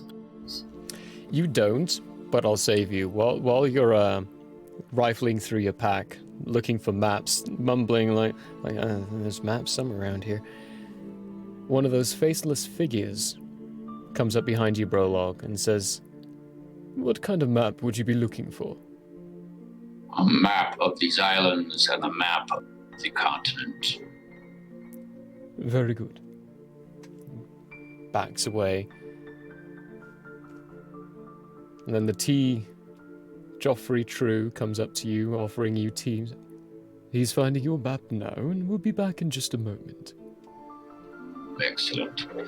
Prologue takes this tea and will sniff it for poison. Okay, give me a perception check. With advantage. Jartus? 14. 14, okay. Did you have anything, or...? Well, he's already rolled. You don't smell any poison. Very good. He will drink it delicately as his mother taught him. Scribbling Probably snops. Oh, go for it. I probably should have tried to detect poison with magic. You could have. That is true. As you start to think about that and like raise your hand to maybe do it, he takes a sip and nothing happens. Oh, He seems fine. that's good. And you all... Abra will absently take one of the cups, but not sip from it. Okay. Yolandria and Jartus, out of curiosity, and Finestorm, do you all take cups? No. No. Yes. I say, because we're in Zone of Truth, I'm a coffee guy. Can And I I just kinda, cast like, wait detect until I poison? You can still. As you cast I will detect do that poison- on all the cups. Perfect. They are not poisoned. It's tea. Okay. But when it gets to you, Elandriel, Joffrey stops, leans back, and goes, "Very well." Puts one hand underneath the tray, clicks his fingers, and that liquid thickens and turns black. Transmutation's a bit of a forte of mine. Coffee, as requested. Okay, I take it. I imagine it's an espresso shot, and I'm like, ooh. It's like Where are- thick espresso.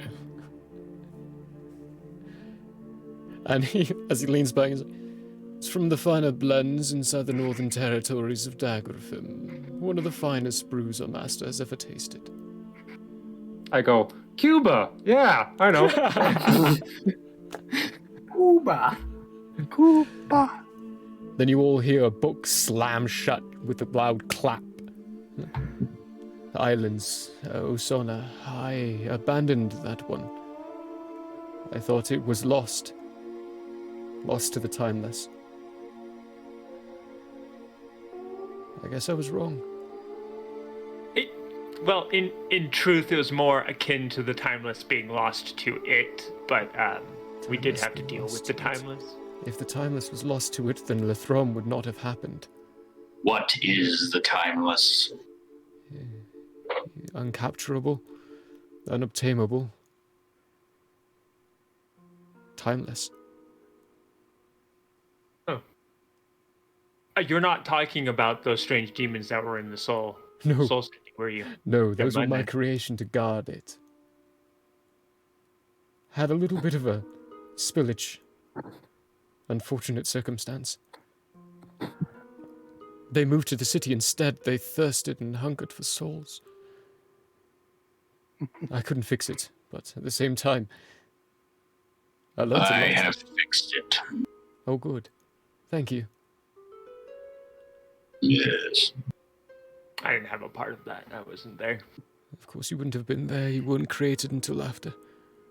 Exactly. If you do not mind, I would like to take some time to meditate until the maps arrive. It may take him a moment. If you would like time to rest, my safeguards, I could tell they had a little toll on some of you. Energies expended, of sorts. There is a guest room to the side. I would very much like you all to stay, if you can. I will see to your boat, of course. Make sure everything is safe and sound there. The sleep is unnecessary at this point for me. He Prologue holds up his hand with his ring on it. If I send a message, will it be received in this place? No. It would not even leave this place. I thought not. It's only through certain means that you could do that. I was at my full when I created this building. Very well. In that case, would you mind elaborating on your own personal history?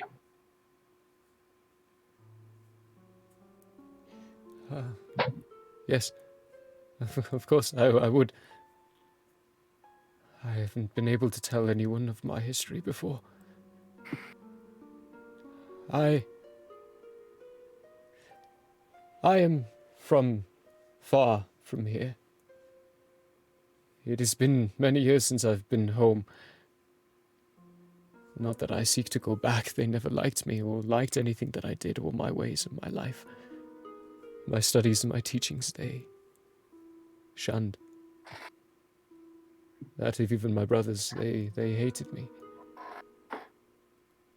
I require certain sorts of being to further my research. Certain experiments need to be done, and they were deemed illicit, illegal, impure. I hated them all. What? I hated them all so much. You know, ethics exists for a reason, I say, and I like to put. Hush, Yolantro, he's talking. Ethics are designed by those in charge. Who's to say those are what is ethical in the end? Oh, now you've Your distracted. heart should, I say. And I kind of like start leaning back in my seat and kind of like rocking back and forth. He leans forward. Mine Prologue, says I am right. Prologue holds up his hand and says, I would ask that you would forgive Yolandriel. He is young. Misguided. I think on this one, I think I'm gonna be the one on the right side of history here. Man, this zone of truth is weird. You believe that to be true, yes, but you are one who follows Eshnar, a false god. Yeah, but if you understood our relationship, you wouldn't have said that. And I just keep rocking back and forth in my seat. Marcus, Yes. History.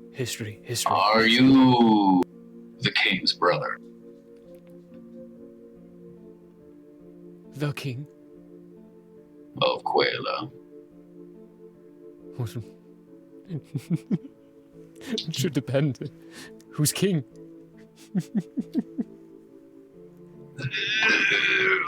I was going to tell his name. Current king, King Shago. Shago, yes. King Shago. Shago. The squirmy runs. He's still alive. Yes. And Geisval. Both my brothers. One on each side. One older and one younger. Shago and I never wanted the crown. It was always meant for Geisval. Where is Geisval? That I do not know. He should be king of Shago. Then I would assume he does not live.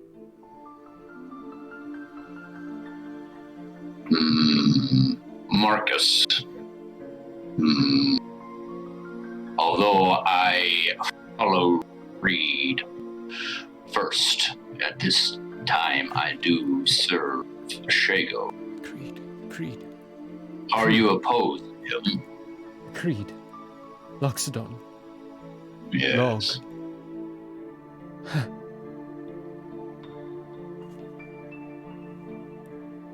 How old are you? By years or by age? By... He lifts his left hand, and you see the circlets in his eyes twist for a moment, the gold extend out, then extend back, and the black of his mark thicken and the dull again. Prologue, you are now back to your correct age. Your age has been reversed. So excited. Age. There was an impurity in you. I took the liberty of purifying it. I hope you don't mind. May I roll an Arcana check to see how he did that? Go for it. I can't remember. Was that 30 years? It's 40 years. 40 years. Nice. Prologue will put his hand on his chest and do a little bow in his seat and say, thank you for that gift. I have You're been welcome. on this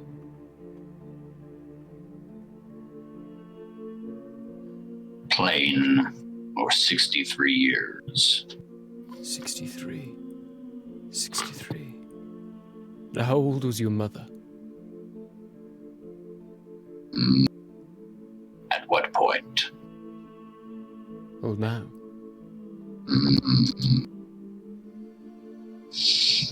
My mother, 112. 112.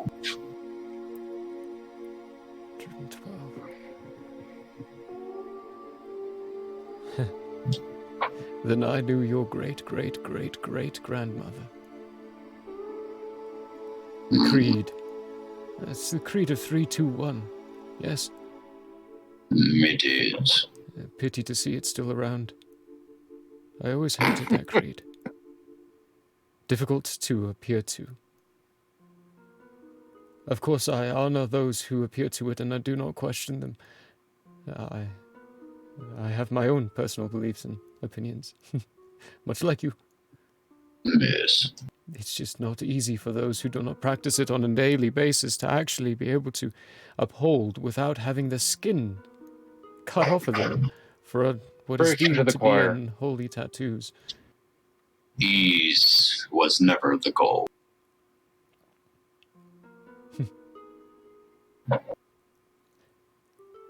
I have diverged again. How easily I am distracted these days.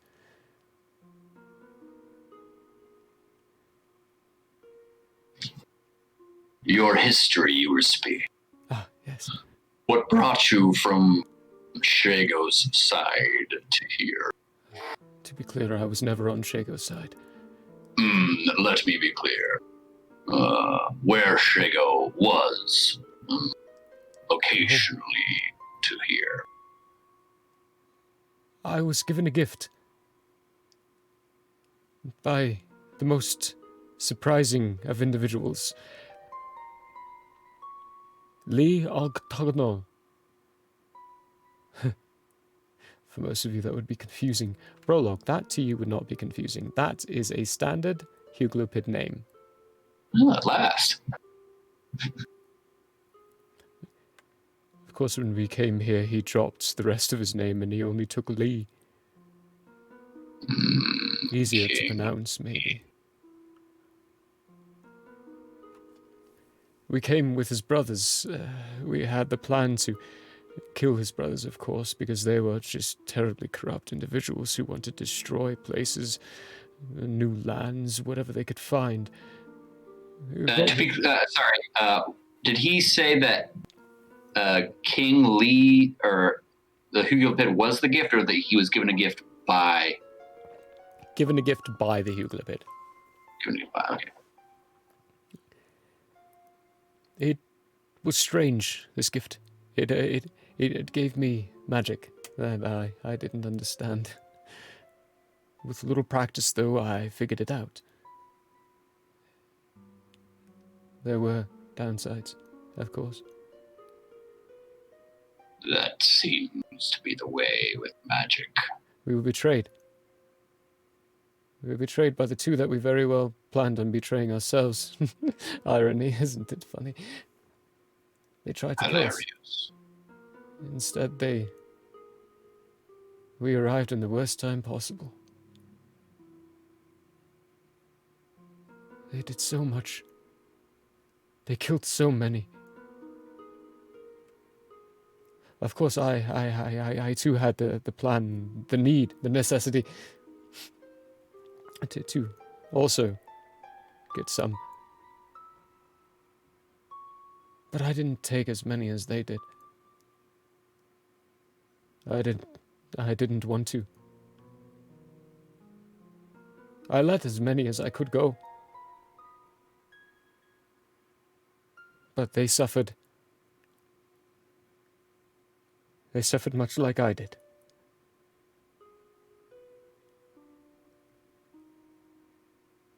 I wonder how many times I've replaced my armor. Are you aware that the Hugular Pit is now King Lee? Oh, yes, of course, I put him there. Yes. Of course, ever since then, he's rather deviated from my path. He still wants to go down the same route. I don't. Which is? He wants war. Please, you must help. You must see to the end of this. You must assist this place and these people. What dictate the end of this? The end. The end. There is no end. The timeless, he does not end. He continues on and he moves. I wish he was me. But he is not. If he was me, it would be easier to handle, easier to take care of and kill, remove from this world. But he's not me. But he's still similar to me. I don't know how. I don't understand it. We've been distracted, you see. We've been cleaning up, taking care of situations, possibilities. The trees. Yes, the trees. They are not meant to be. You. Do you want King Lee dead? No. This other being. King Lee stands in the way of the other being as well, as much as you, as much as I. No, we do not work together, but we do not work against each other. Much as you, much as I. We do not work together, but we do not work against each other. And we have the same purpose, the same goal. However convoluted and disglomerated it is, we still serve the same end. Which is? Perfection. Purification. Continuance.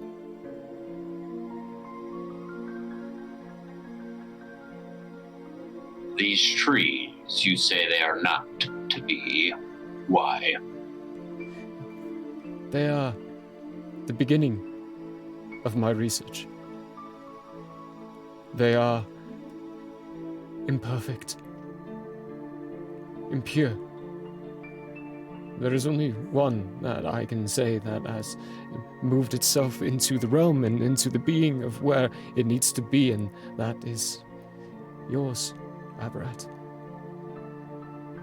Never in my mind would I have ever told that one of them would actually be able to birth its own child. And yet here you stand, or sit. You sit. Grandfather. It is painful to see your children corrupted in such ways and broken into millions of pieces. Turned into what they're not supposed to be. I would never wish this fate onto someone else.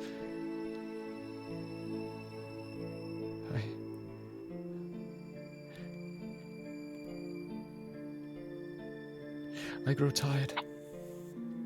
He reaches to his side and pushes in part of the chair.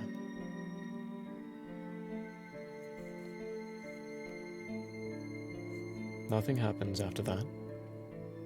A little silence of him just staring forward.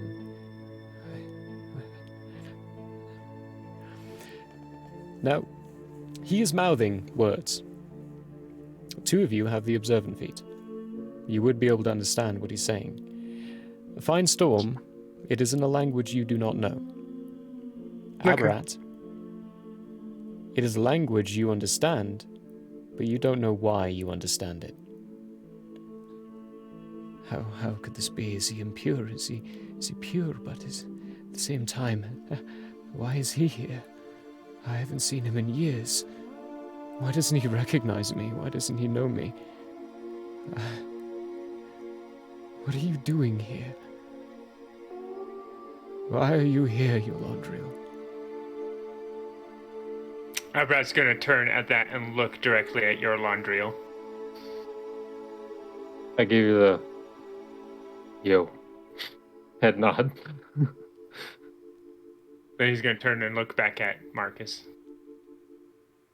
At that point, someone walks up behind you, Prologue, and hands you a rolled-up scroll. A map of the islands as requested. Thank you. You are welcome. So do I get the sense that Marcus is, in some kind of sleep state of some kind, or is he? He's awake, but he's clearly, at this point, you've been conversing with him long enough to understand that he is not well. Okay. In that case, Prologue will look around for some sort of side table of some kind. Is there such a thing around? There's one behind you. It's got one of those strange faceless creatures standing peering over a book over it. But most of the table is free and open. Very good. Prologue will go to said table and say, "Excuse me, I need to borrow this." As you walk over to that table, Prologue, give me a wisdom check. Advantage, no advantage? No advantage. Okay. Actually, no, yeah, with advantage. With advantage. I want you to succeed on this. That's a natty 20. You succeed on this. Okay. As you're walking over and putting the scroll on the table, you hear... The scroll, I'm not putting the scroll on the table. Okay, well, as you're walking over to the table, you hear...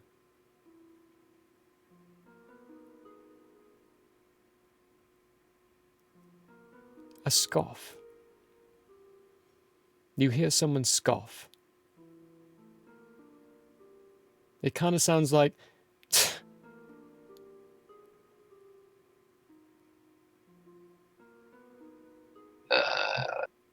Do I know where that came from? Can I tell it all? You look around. Doesn't look like anyone did anything like that. Okay. Well, then Prologue's not going to care. Okay. Continue to the table. And then he's going to pick it up. And move it right next to Marcus. It gets to about here on him, but he can still see in front of him on the table, and he's still mindlessly looking forward, mumbling under his breath. Prologue rolls out the maps in front of him and says, "Please mark the location of the trees." Trees, yes.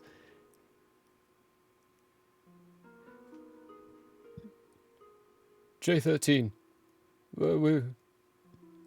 We need a map of Andrea, island itself. Continent. Please. On my way, master. Wait, isn't that what's before him already? No, you got the ones with the islands. As I am showing you now. Oh. There are a few here, yes, of course. But I came to continent as it was first. Here, as he points towards the living forest.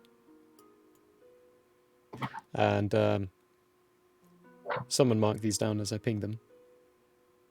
I've actually already marked the living forest You have, down yes. for having one. Living forest. City of Souls. Which we already dealt with. Zarthor,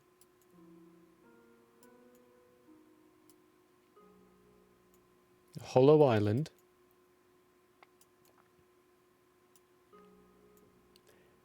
the island's spores,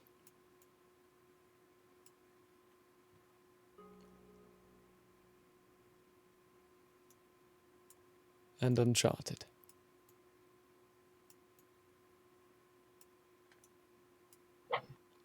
He also points at Gerfin's flame. I made that name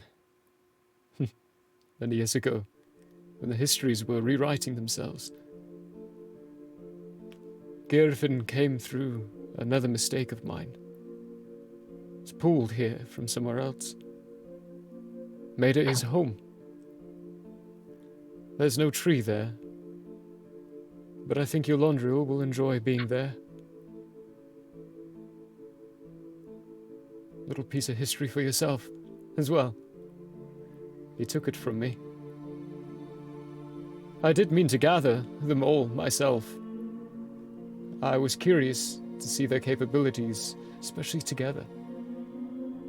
To do so, I knew I needed to go home, of course, but I had my plans. It's nice to see you brought them to me. Not that I plan on taking them from you, no. You want them fair and square, they're on you. It calls. It does call for you. It wants you to know the truth. Not even the truth that I know.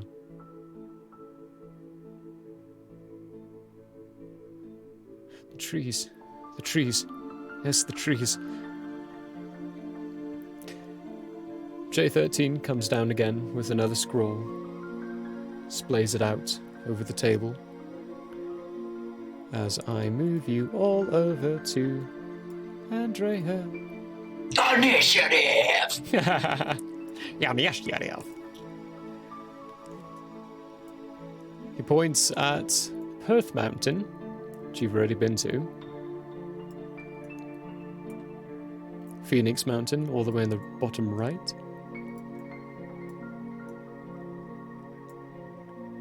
Mount Tulith. Technically been there.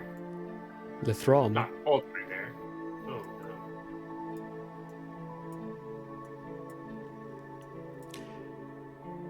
no. Nutra.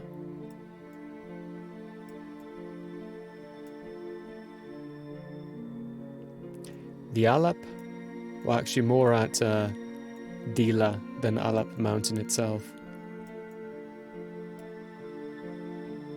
Grood, down in the fields of Lone Mar. Goothmarsh, in the False Marsh jungle. And the Strobga.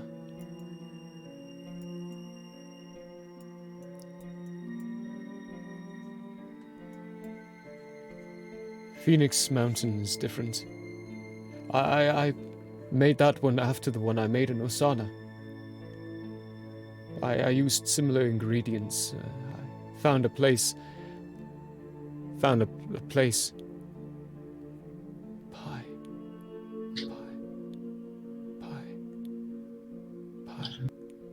Thank you for your assistance. There's one more. That is most helpful. It's not one of my creation. It's one of a different creation, one of a being of mine's. I created a mistake. Another mistake, one of many. I have made many mistakes in my life. He traveled to a city. It was called Vrasten before he came to it. Vrasten was bountiful. Very bountiful. And now they call it pie now. I don't know why he chose that name. Perhaps he liked pie. He was a very strange creature. It is delicious. It is well known. It's fantastic, isn't it? Especially those wonderful little savory cream pies. They're Trees, we are diverging again. Trees mustn't diverge. Is that the mall? No. No. There are more. Not here. Not in Athriel. Yes. One plane at a time. Plane. Yes. Elandriel, I must apologize. I think it might have been me that brought you here. But that's far-reaching. I don't think so. I would rather have you not come here. She is here. And where she is, you should not be.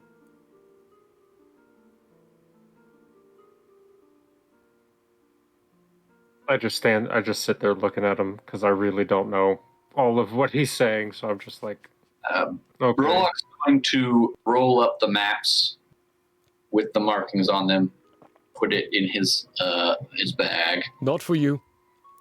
As he says that, both the maps fly out of your bag again and land on the ground. So you do not get to keep those. Those are mine. Apologies. I will have a duplicate made for you. Thank you. Prologue will turn now to Elandriel and say, Elandriel, do you have any questions for? Yeah, who's this lady?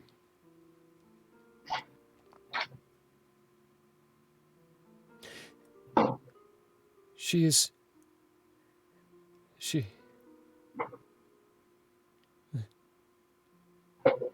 I just go, Jesus, let's get out of here. And I make this motion. And I get up out of my seat. She smiles. She is happy. All right, the lady smiles. Not the first time I've heard this. Names, locations, details. Come on, old man, come on. She walks the Ganath forest. Last I encountered her was in the Ganath forests.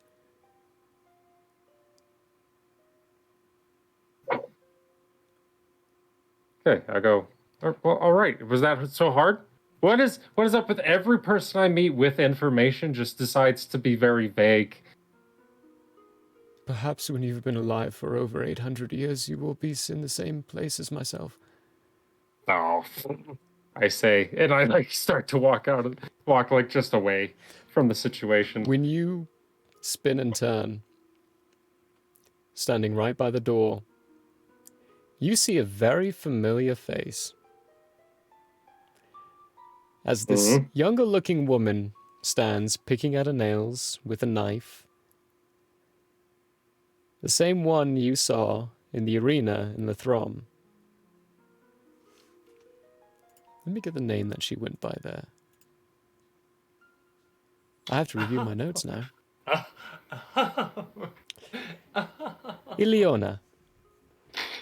You see Ileona standing, playing, then looks up at you and like, well, it's about time you've turned around. Took you a while to realise. Hey, because I'm an asshole, I rack my brain to figure out who she is. Remind me who this is. This is so in the arena when you were having those combat sessions, no one killed anyone. She's the only one who actually managed to kill someone in that zone.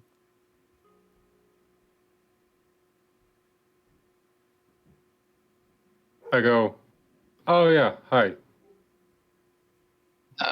Prologue turns back to Marcus and says, daughter, I assume. Daughter? Daughter? You're here. Where is Mother? Mother will be along shortly.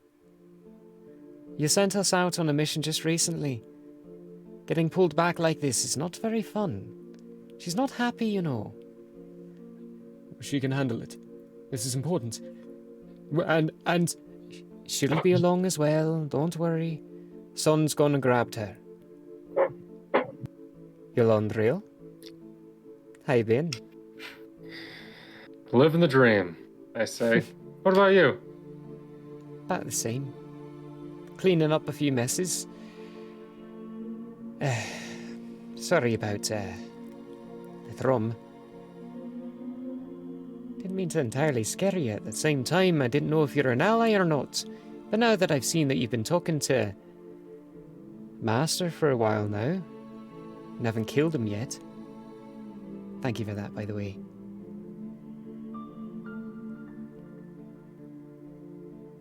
So, I just waiting for her to keep talking because I'm like, I don't. yeah, I'm not the talker. Are you the talker?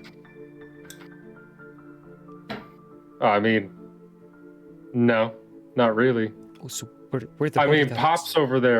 Pops over there won't give me information, and I doubt you have any of the information I need. So the quicker I can get this train moving so I can go home, I say, and I kind of look back at Marcus, and then I look back at her, and I'm like, the happier I'm going to be.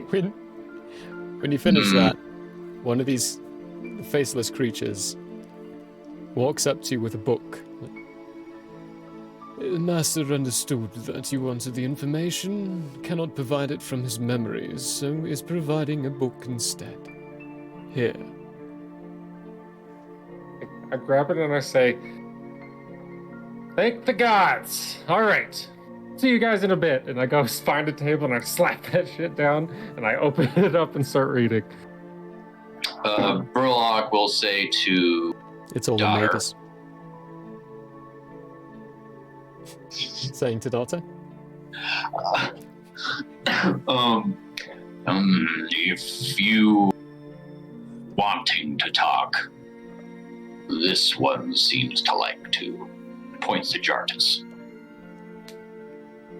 You guys see me and I literally grab the book as soon as I figure out it's in Magus and I go to like rip it in half and I'm just like, okay, all right. I set it down and I close the book and I slide it over and I'm like, okay. A hand gets put on your shoulder. Daughter leans over and says, your clone can read that just well enough. He'll translate it for you. Clone? She points at Aberrat. Okay, I close up the book. Give it to Aberrat. For later, please. It's not me who wants to do the talking, Prologue. I don't like talking myself. Like, it's not even Mother who wants to do the talking. Actually, she's just coming back, actually, because she's a bit concerned about the fact that you're all here. She knows you.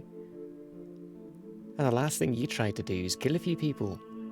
Don't really have that good of a reputation out in the world. Of course, he doesn't realize that. He's been locked up away in here. How's he doing, by the way? You've been talking to him for a bit. Yes. He was able to give me the information that I was looking for. So, good enough. The cheese is sliding off his cracker as we speak, if you know what I mean. The door handle rattles a moment and then begins to twist. And daughter, who has plunked herself onto the seat or onto the table right in front of you, Londriel, looks down at you and goes, it's about to get even more slippery, my lad. As from the door walks in a similarly elegantly dressed individual. Though this one, instead of wearing black and gold trim, they're wearing white and gold trim, in a long, flowing, clean and pure tress. There are no tassels across his shoulders, but there are embellissements of different figures and shapes all throughout, making it a very beautiful and elegant and expensive-looking dress. Her eyes are pure white, with a beautiful blue inlet circle, long, flowing white hair. She enters in, looks at you all. Oh, shit. I thought I had more time.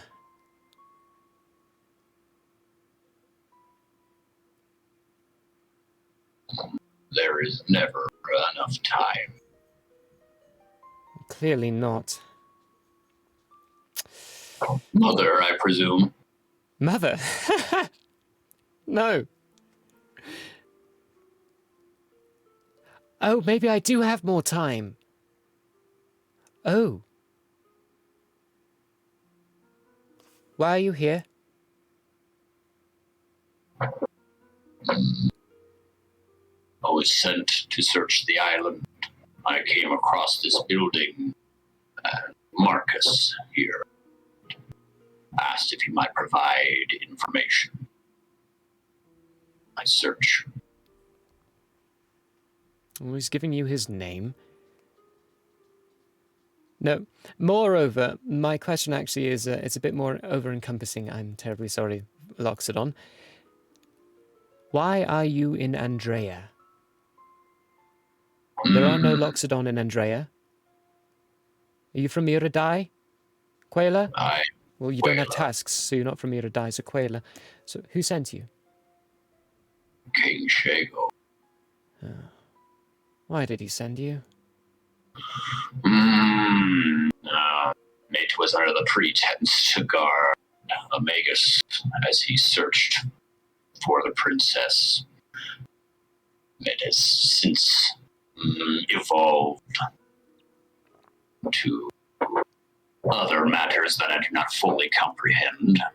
I am currently looking for living trees that were apparently made by Marcus. Convoluted task. Yes. Well,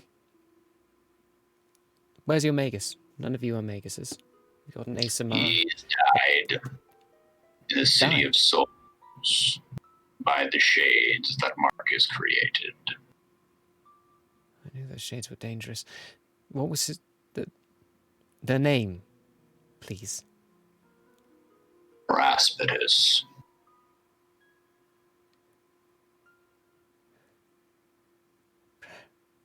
Raspidus?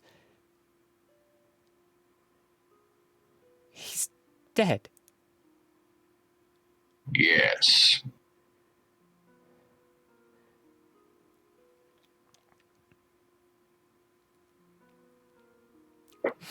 Well, at the very least, you can assure I that his just got it. mission is accomplished.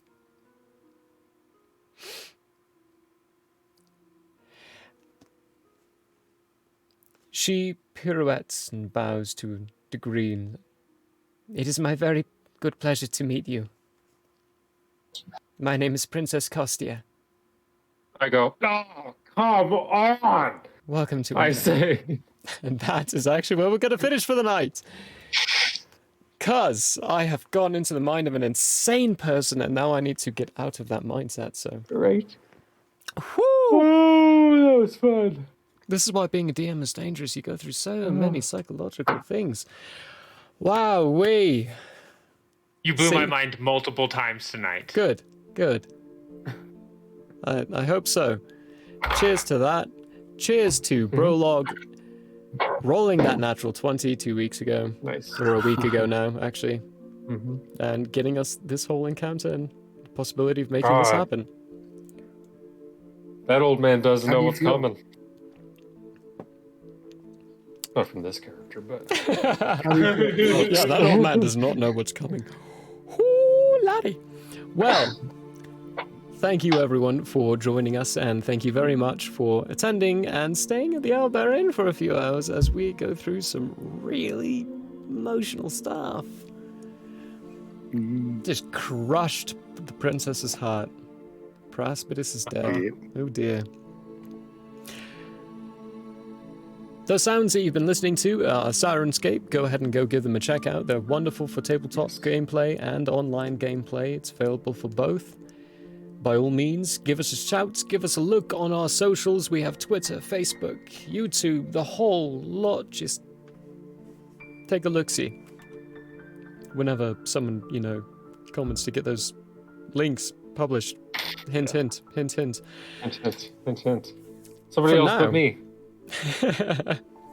For now, we are actually going to go ahead and transition a little bit after our lovely extra that the wonderful Peter wrote for us and sings for us. Once that is complete, we're going to head on over to the Salty Kraken, say hi to Hans and all his pals. Gals pals and all those in between. Pals? Gals pals and all those in between. That's what my face wanted to say. Pull my Twitch back up. Because Yeah, there you go. Yeah. Anyway, go ahead. Do that. In the meantime, That was fun. that was a hoot.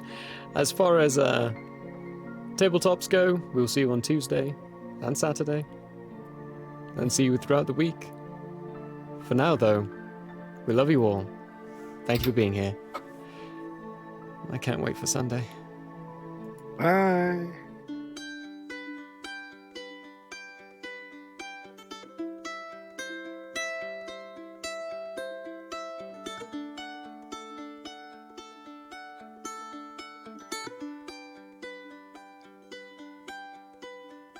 The end may have closed for now. We hope you met a friend this go around. Tired and blurry you may be. We hope your minds are full from this revelry. May peace follow you out. May you return for more giggles and shouts.